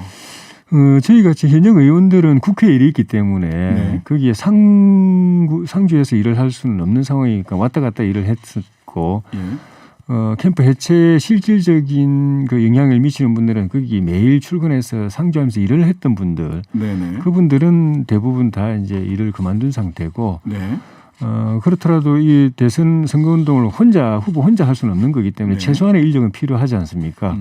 그에 대해서는 또 이제 새로운 자원봉사자들이 참여해서 도와드리고 있는데 고생이 심한 것 같아요. 뭐 새로운 돌파구를 만들어내야 되는데. 그게 쉬운 일이 아니잖아요. 그러니까요. 우리 김영우 전 의원님께서 정치 묘하다라고 하는 페이스북에 글을 캠프 해체하는 날 발표를 하셔가지고 참 묘한 여운을 남겨주셨는데 김영우 의원이 대표적으로 초창기 캠프 1호 참모로 참여해가지고 순전히 자원봉사 하면서 고생 많이 했는데 그렇게 캠프가 그렇게 끝나니까 이게 허탈감이 컸던 것 같아요. 네. 우리 조혜진 의원도 하실 말씀을 다 하지는 않으시는 것 같아서 다음에 또 기회 다음 주에 또 모시고 조금 더 말씀 나누도록 하겠습니다. 지금까지 조혜진 국민의힘 의원이었습니다. 다음 주에 뵐게요. 예, 고맙습니다. 네. 한나라의 대통령이 세워야 할 정책에는 4차 산업혁명, 에너지, 우주 등 과학과 관련된 분야가 아주 많습니다. 대통령이 과학 분야도 잘 알아야 하는 까닭인데요. 대통령이 꼭 알아야만 하는 과학 이야기 쏙쏙 뽑아서 이야기 나누고 있습니다. 대통령을 위한 과학 이종필 박사님 나오셨습니다. 안녕하세요. 안녕하세요. 이종필입니다. 네. 추석 연휴 잘 보내셨습니까? 네, 잘 보냈습니다. 부산? 네, 부산입니다. 네. 부산 민심은 어떻든가요? 부산 민심요. 체크는 잘 못 해봤고 지금 우리가 이제 핵 발전 이제 이런 이야기하고 있는데 사실은 예전에 이제 경주 시진 나고 막 그랬을 때 그렇죠. 부산이 굉장히 가깝잖아요. 그때가 그때도 아마 추석 전이었던 것 같은데 그때 정말 부산에서 사실 사람들이 굉장히 불안했었거든요. 거리가 얼마 안 되니까 이러다가 우리 다 뭐 그런 거 아니냐. 그리고 사실 부산에서 해변 따라서 기장, 일강 이렇게 쭉 가는 울산 쪽으로 가는 그쪽이 굉장히 풍광도 좋고 아주 아름다운 예쁜 카페와 음식점들이 되게 많습니다. 거기 사람들이 많이 가는데 좀 사람들이 그런데도 좀 찝찝해하더라고요. 이거 너무 좀 이렇게 고리 발전소도 있는데 좀 오래되고 이러니까 지금 뭐 뉴스가 이렇게 뭐 월성 원전에 문제가 있는 거 아니냐 뭐 이제 관리 소홀이다 이런 얘기들 나오니까 사실 좀 불안한 마음이 있죠. 그렇죠. 후쿠시마 일본에서 후쿠시마 사고가 터졌을 때 원전 사고 누출 사고 터졌을 때 그때도 사실은 부산이나 경남 쪽이 가장 사실 취약하고 불안했던 곳이잖아요. 일단 좀 가깝기도 하고. 일단 이 날 좋은 때는 이렇게 대마도가 보이니까 부산에서 이게 다를 것 같아요. 서울이나 이런 쪽에.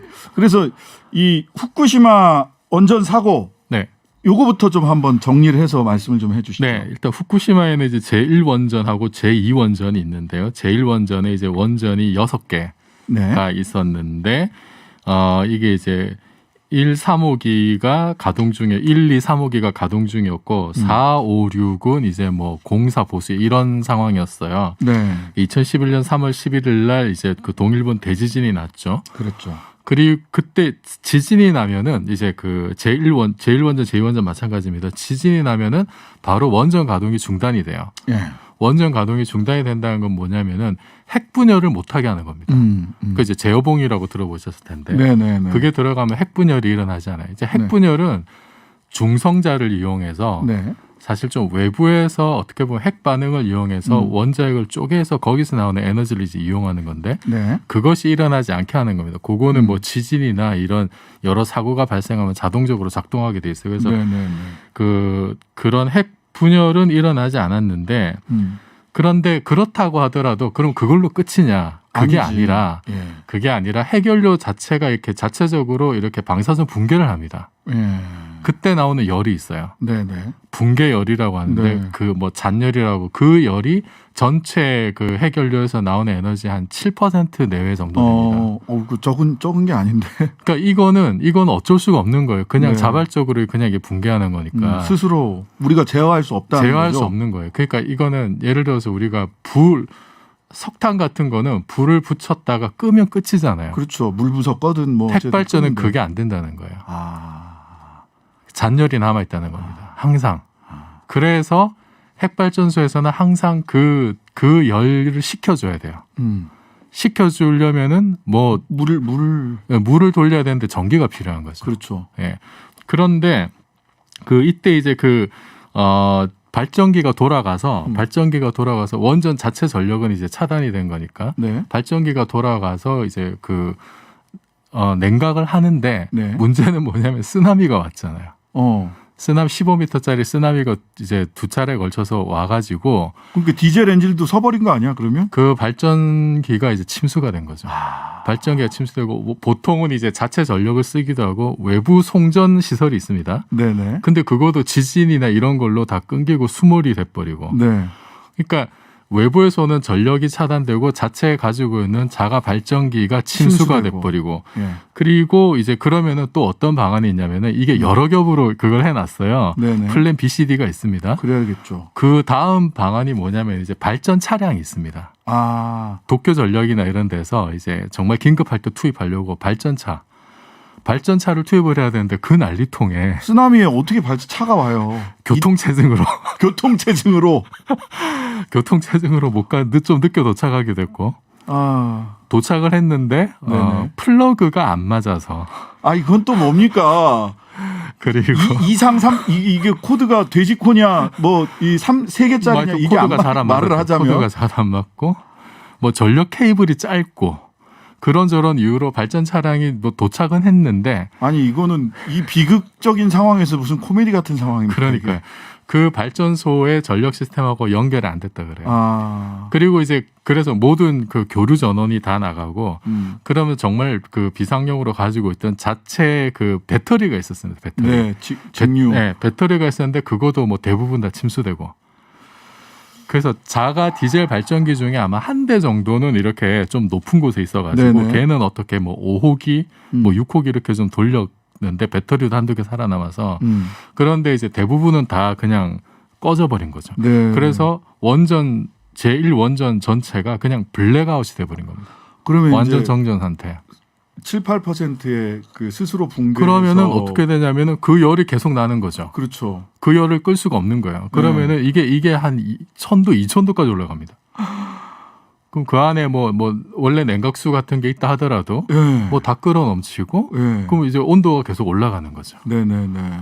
그래서 이게 이제 너무 그 안에 노심안의 온도가 너무 올라가면은 그러면은 이제 사실은 뭐 이게 뭐 녹아내리고 해서 멜트다운. 녹아내려 버리고 네. 멜트다운이 1, 2, 3호기가 멜트다운 됐죠. 이게 연료봉이 녹아서 그 제란 쪽에 있는 강철 용기 바닥으로 이렇게 쌓인 상태. 네. 그게 멜트다운인데 후쿠시마는 이제 멜트스루까지 갔어요. 그 압력 용기 바깥에 있는 다시 경납 용기라고 있습니다. 예. 압력 용기를 뚫고 경납 용기까지 이제 내려간 거 그 밑에 쌓여 있는 거예요. 그리고 그거를 뚫고 이제 그 마지막 그 발전소 건물 콘크리트 그 바닥까지 가거나 아니면 그거를 아예 벗어난 게 아니냐 뭐 이제 좀 심한 경우 이런 식으로까지 얘기도 하고 있습니다. 그래서 어쨌든 멜트스루까지 그 경남 용기 바닥까지는 이렇게 가서 쌓인 상태고 뭐 그렇게 이제 그 굉장히 온도가 높아지다 보니까 그 높아지면은 그 이렇게 연료관을 구성하는 그 물질 중에 이제 지르코늄이라는 금속이 있는데 이게 지르코늄. 네, 얘가 이렇게 그 뭐 물하고 반응해가지고 수소를 만들어요. 네. 근데 이 수소가 이제 그 경납 용기 안에 그 압력 용기 안에 온도가 너무 높아지니까 이거를 이렇게 그 좀 압력을 뺐는데 그때 이제 수소가 밖에 나와서 그 바깥 그 건물 그쪽에 이제 쌓여 있다가 이제 폭발이 일어난 거죠. 그게 수소 폭탄 아니에요? 네, 그래서 그냥 이제 수소 폭탄은 이제 핵융합으로 일어나는 거고 이건 그냥 보통의 수소가 폭발력이 있잖아요, 원래. 네, 그렇죠. 그래서 이제 수소 폭발이 일어난 거죠. 수소 폭발. 네, 폭탄까지는 아니지만. 폭탄은 아니고 폭발이 일어나서 이제 뭐 1호기, 3호기, 4호기가 이제 수소 폭발이 이제 된 거죠. 2호기도 수소 폭발로 이제 경납 용기가 좀 파손이 되고. 그리고 뭐 어쨌든 그 결과로 후쿠시마 현내 13개 지자체에서 한 16만 명이 피난을 하고 있는. 이게 뭐 하여튼간에 뭐가 안 되려고 하면 계속 뭐가 안 된다고 하더니 실은 뭐 차도 못 가고 여러 가지 갔다고 뭐 한들 이 정도 규모면은 차량 몇 대로 가서 이게 뭐 해결할 수 있었을지도 걱정이 되긴 합니다만. 그렇죠. 자, 원자력 사고도 등급이 나눠져 있죠. 네, 이게 그 0단계에서 그 7단계까지 8단계가 있는 거네요. 예. 이게 뭐 IAEA 이런 데서 이제 정한 거라고 하는데 그 1에서 3단계는 그냥 이제 고장 정도 인시던트. 이제 단계가 높을수록 심각한 거죠. 4에서 7단계가 이제 액시던트 사고 수준인데 지금 체르노빌하고 후쿠시마가 이제 최고 등급인 7단계까지 7단계 등급을 받았습니다. 네. 그러면 7단계 지금까지 체르노빌 같은 경우는 우리가 기억하는 건 뭐 거의 빵 터진다. 이런 체르노빌은 또 그 옛날 구형 원전이어서 그 이제 바깥을 둘러싸는 경납 용기 이런 것도 없는 상태였고 그래서 정말 그 안에서 수증기가 완전 폭발을 해버려가지고 네. 핵 연료 자체가 파편으로 여기저기 튀면서 그 자체가 완전히 대기 중에 노출이 돼버린. 그래서 엄청난 양의 그 방사성 물질이 이제 이렇게 누출이 된 어떤 그런 참 엄청난 사고였죠. 그것과 같은 단계였다 후쿠시마가. 근데 이제 후쿠시마 같은 경우는 그 핵연료 자체가 완전히 대기 중에 노출이 되거나 이제 이런 건 아닌데. 네. 그래서 이제 누출된 방사성 물질의 양은 체르노빌보다는 훨씬 적을 것이다라고 하는 게 이제 학계 중론이에요. 네. 근데 이제 사실은 그 밑으로 계속 이렇게 뚫고 내려가가지고 혹시 뭐 이렇게 뭐 지하나 아예 발전소 건물 밖으로 나와가지고 뭐 물이나 지하수나 이렇게 해서 바다로 흘러간 오염 물질이나 뭐 이런 것이 또 상당히 좀 있지 않을까. 그러니까 그래서 지금 현재도 후쿠시마 원자력 발전소 주변 상황이 제대로 정리가 안 돼 있다. 많은 여전히 위험하다라고 하는데 어느 정도 상황인가요? 지금 이제 그 말씀드렸듯이 일단 그 제일 위험한 물질이 핵연료잖아요. 지금 6개 중에 4, 5, 6은 어쨌든 그 가동이 안 되고 있었는데 1, 2, 3이 가동 중이었단 말이에요. 그러니까 1, 2, 3 안에 위험한 물질이 계속 있는 거죠. 계속 있다는 건 거기 계속 온도가 올라간다는 거예요. 계속 시켜야 되겠네요. 계속 이제 물을 뿌려주는 거죠. 그래서 생긴 게 오염수인 거죠. 네. 오염수 그 물이 어쨌든 핵연료를 직접 가서 이렇게 식히는 거니까 그 물은 가장 위험한 물질과 직접 접촉을 한 거죠. 그러니까 이제 가장 위험한 오염 물질인 거죠. 그래서 그거를 가둬두고 있었는데 더 이상 가둬둘 수 없으니까 그걸 이제 계속 이렇게 탱크에 저장을 해놓은 거죠. 바다에다가 배출하겠다. 그 뭐 더 이상 저장할 공간이 없다는 건 일본의 얘기고요. 돈 더 들여가지고 더 많이 지으면 됩니다. 사실은. 그거 하기 싫은 거죠, 일본이. 그리고 그래서 사실은 좀 제일 긴급한 게 뭐냐면은 그 핵연료봉을 반출하는 건데 그 이제 4호기에는 이렇게 그 임시 수조에 이제 보관해놨어요. 가동은 하지 않았는데. 그러니까 거기를 근본적으로 해체해야 되는 거 아니에요? 결국 그렇게 가야 되는데 그 첫 단계가 뭐냐면은 어쨌든 그 핵연료를 어쨌든 다 이제 끄집어내야 된다. 끄집어내야 되는 건데 그 2014년에 이제 4호기 멜트다운 되지 않은 4호기에서는 핵연료 반출을 다 했어요. 반출 완료. 근데 이제 멜트다운된 1, 2, 3호기가 이제 문제인데 이제 그 중에서 이제 3호기 3호기에 또 566개를 올해 2월 말에 처음으로 이제 다 수거를 합니다. 그럼 1, 2호기는 아직 남아 있는 거예요. 근데 1, 2호기가 합해서 1,000개 이상. 합해서 1,000개 이상. 1호기가 한 400개 조금 안 되고 2호기가 610개 좀 넘고.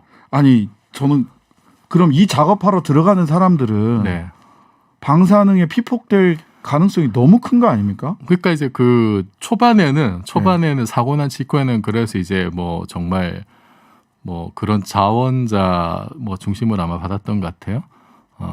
피폭 자원. 네네네네. 뭐 그런 걸 감수하고서라도 좀 위험 지역에 갈 사람들. 아니면 이제 가미가제도 아니고 로봇 같은 것도 쓰기도 했는데 그게 사실 잘 작동되지도 않았어요. 그래서 이게 지금 그 폐로 작업을 하는데 최소 20-30년 더 걸릴 것으로 예상하는데 지금부터 30년 뒤면은 이제 2051년이죠. 무시무시하네요. 후쿠시마가 이게 2011년인가 10년? 2011년. 10년 전이잖아요. 그러니까 2051년이면 최소 40년 걸리는 거죠. 40년 걸리는 거네요. 그것도 일이 잘 됐을 때 이야기니까. 이런 정도 상황에서 후쿠시마 수산물을 먹지 않는 것은 후쿠시마 농민들의 마음에 상처를 주는 나쁜 일입니다. 이렇게 얘기하는 거는 너무 자기중심적인 얘기 아닌가? 대단히 후한무치한. 아니 일본 사람들이 사실은 남에게 피해를 주지 않도록 하는 게 굉장히 미덕이라고. 그건 저도 참 좋은 심성이라 생각을 했는데 일본 정치권이나 올림픽위원회나 이런 데서 공식적으로 그런 얘기 한다는 게 사실 좀 놀랍죠.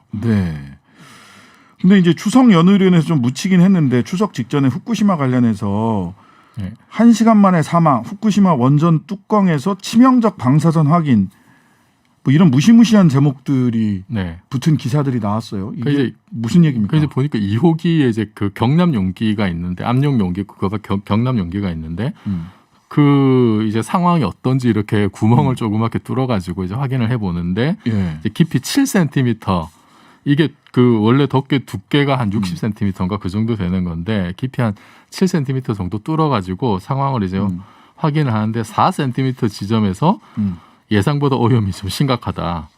이게 뭐 이제 시간당 1.2시버트 정도가 이제 그 피폭량이 성량이 나왔다고 하는데요. 네. 우리가 보통 그 자연에서 그냥 이렇게 보통 사람들이 인공적으로 허용하는 피폭 선량이 1mS거든요. 1ml. 1000분의 1. 예. 1000분의 1이니까 지금 이거는 어마어마한 양이죠. 1000배가 나오는 거네요. 1000배가 이상 나오는 거죠. 네, 그렇죠. 네. 1200배. 네, 그래서 그 실제 그 경남 용기 안쪽이 굉장히 지금 수십 시버트 정도의 방사선량이 나오는 게 아니냐. 뭐 그 정도면 이제 그냥 바로 이렇게 그 노출됐을 때 사람이 한 1시간 정도 노출되면 그냥 이제 뭐 사망할 수도 있는. 아니 그러니까 결과적으로 이게 방사능 유출이 없었다라는 얘기를 어느 대선 후보가 하셨었잖아요. 네. 뭐 이거 좀 알아보고 말씀하셨어야 되는 거 아닌가? 방사능 누출이 안 됐다는 얘기는 아무도 안 하고 있거든요. 네. 이거는 심지어 도쿄전력이나 일본에서도 다 인정을 하고 있고 네. 오히려 거기에 대해서 뭐 양을 축소 발표하냐 제대로 발표하냐 이제 이런 논란은 있지만 네네. 유출이 전혀 안 됐다고 얘기하는 거 사람은 아무도 없어요. 근데 네.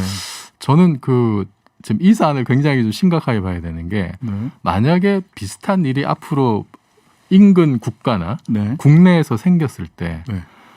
가장 중요한 거는 최고 정책 결정권자의 정확한 판단이 상황 인식이 중요하거든요. 네. 네. 정확한 상황 인식과 그다음에 신속하고 빠른 초동 대처, 골든 타임 안에. 네.